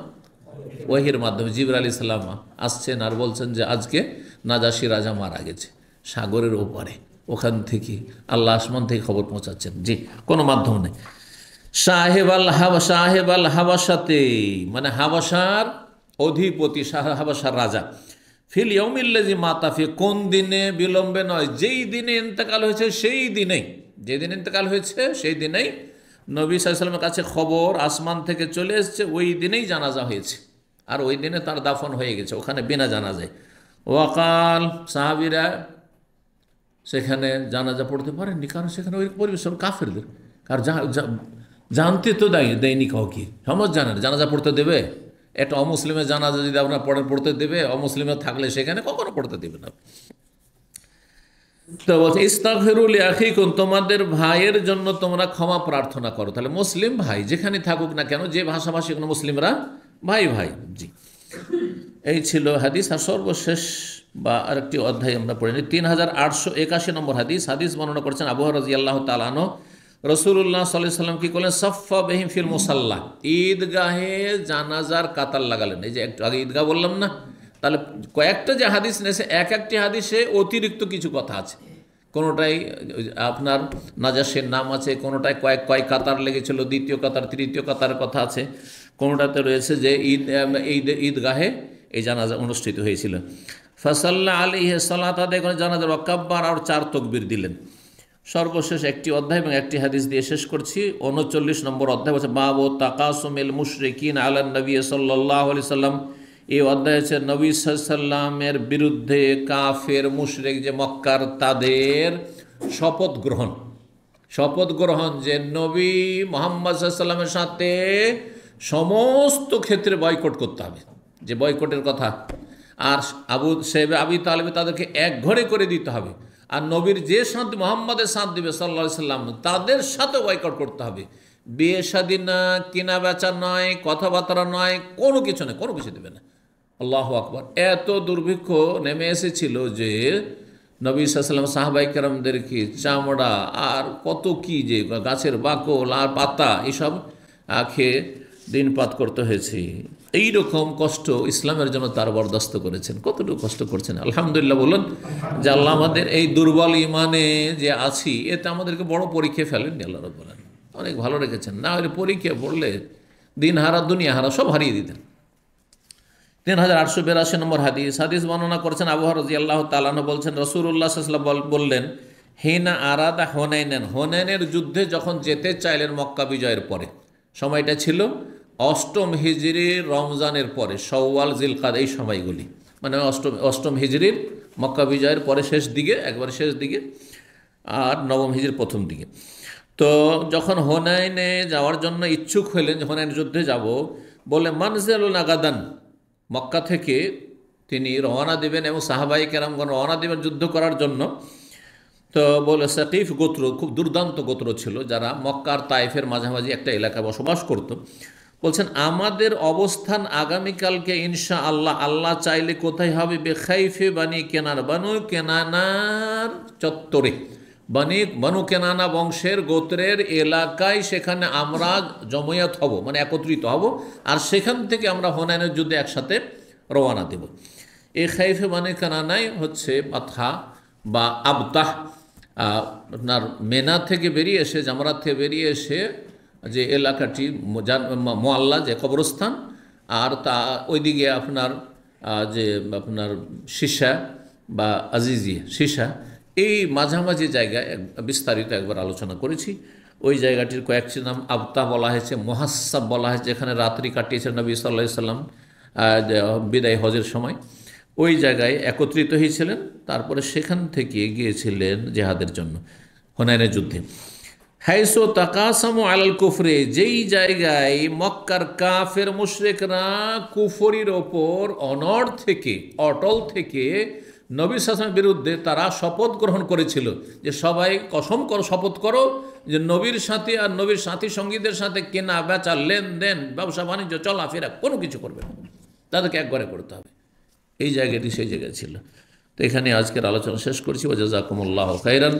আল্লাহ রাব্বানা কবুল করুন এবং আল্লাহ আপনাদেরকে নেক হায়াত দান করুন, দুনিয়া আখিরাতে সার্বিক কল্যাণ দান করুন, বালা মুসিবত থেকে আল্লাহ হেফাজতে রাখুন, রোজিতে আল্লাহ বরকত দান করুন, জান্নাতের পথে রাখুন। ও সাল্লাল্লাহু আলা নবিয়ানা মুহাম্মদ ওয়া আলা আলিহি ওয়া সাহবিহি আজমাইন।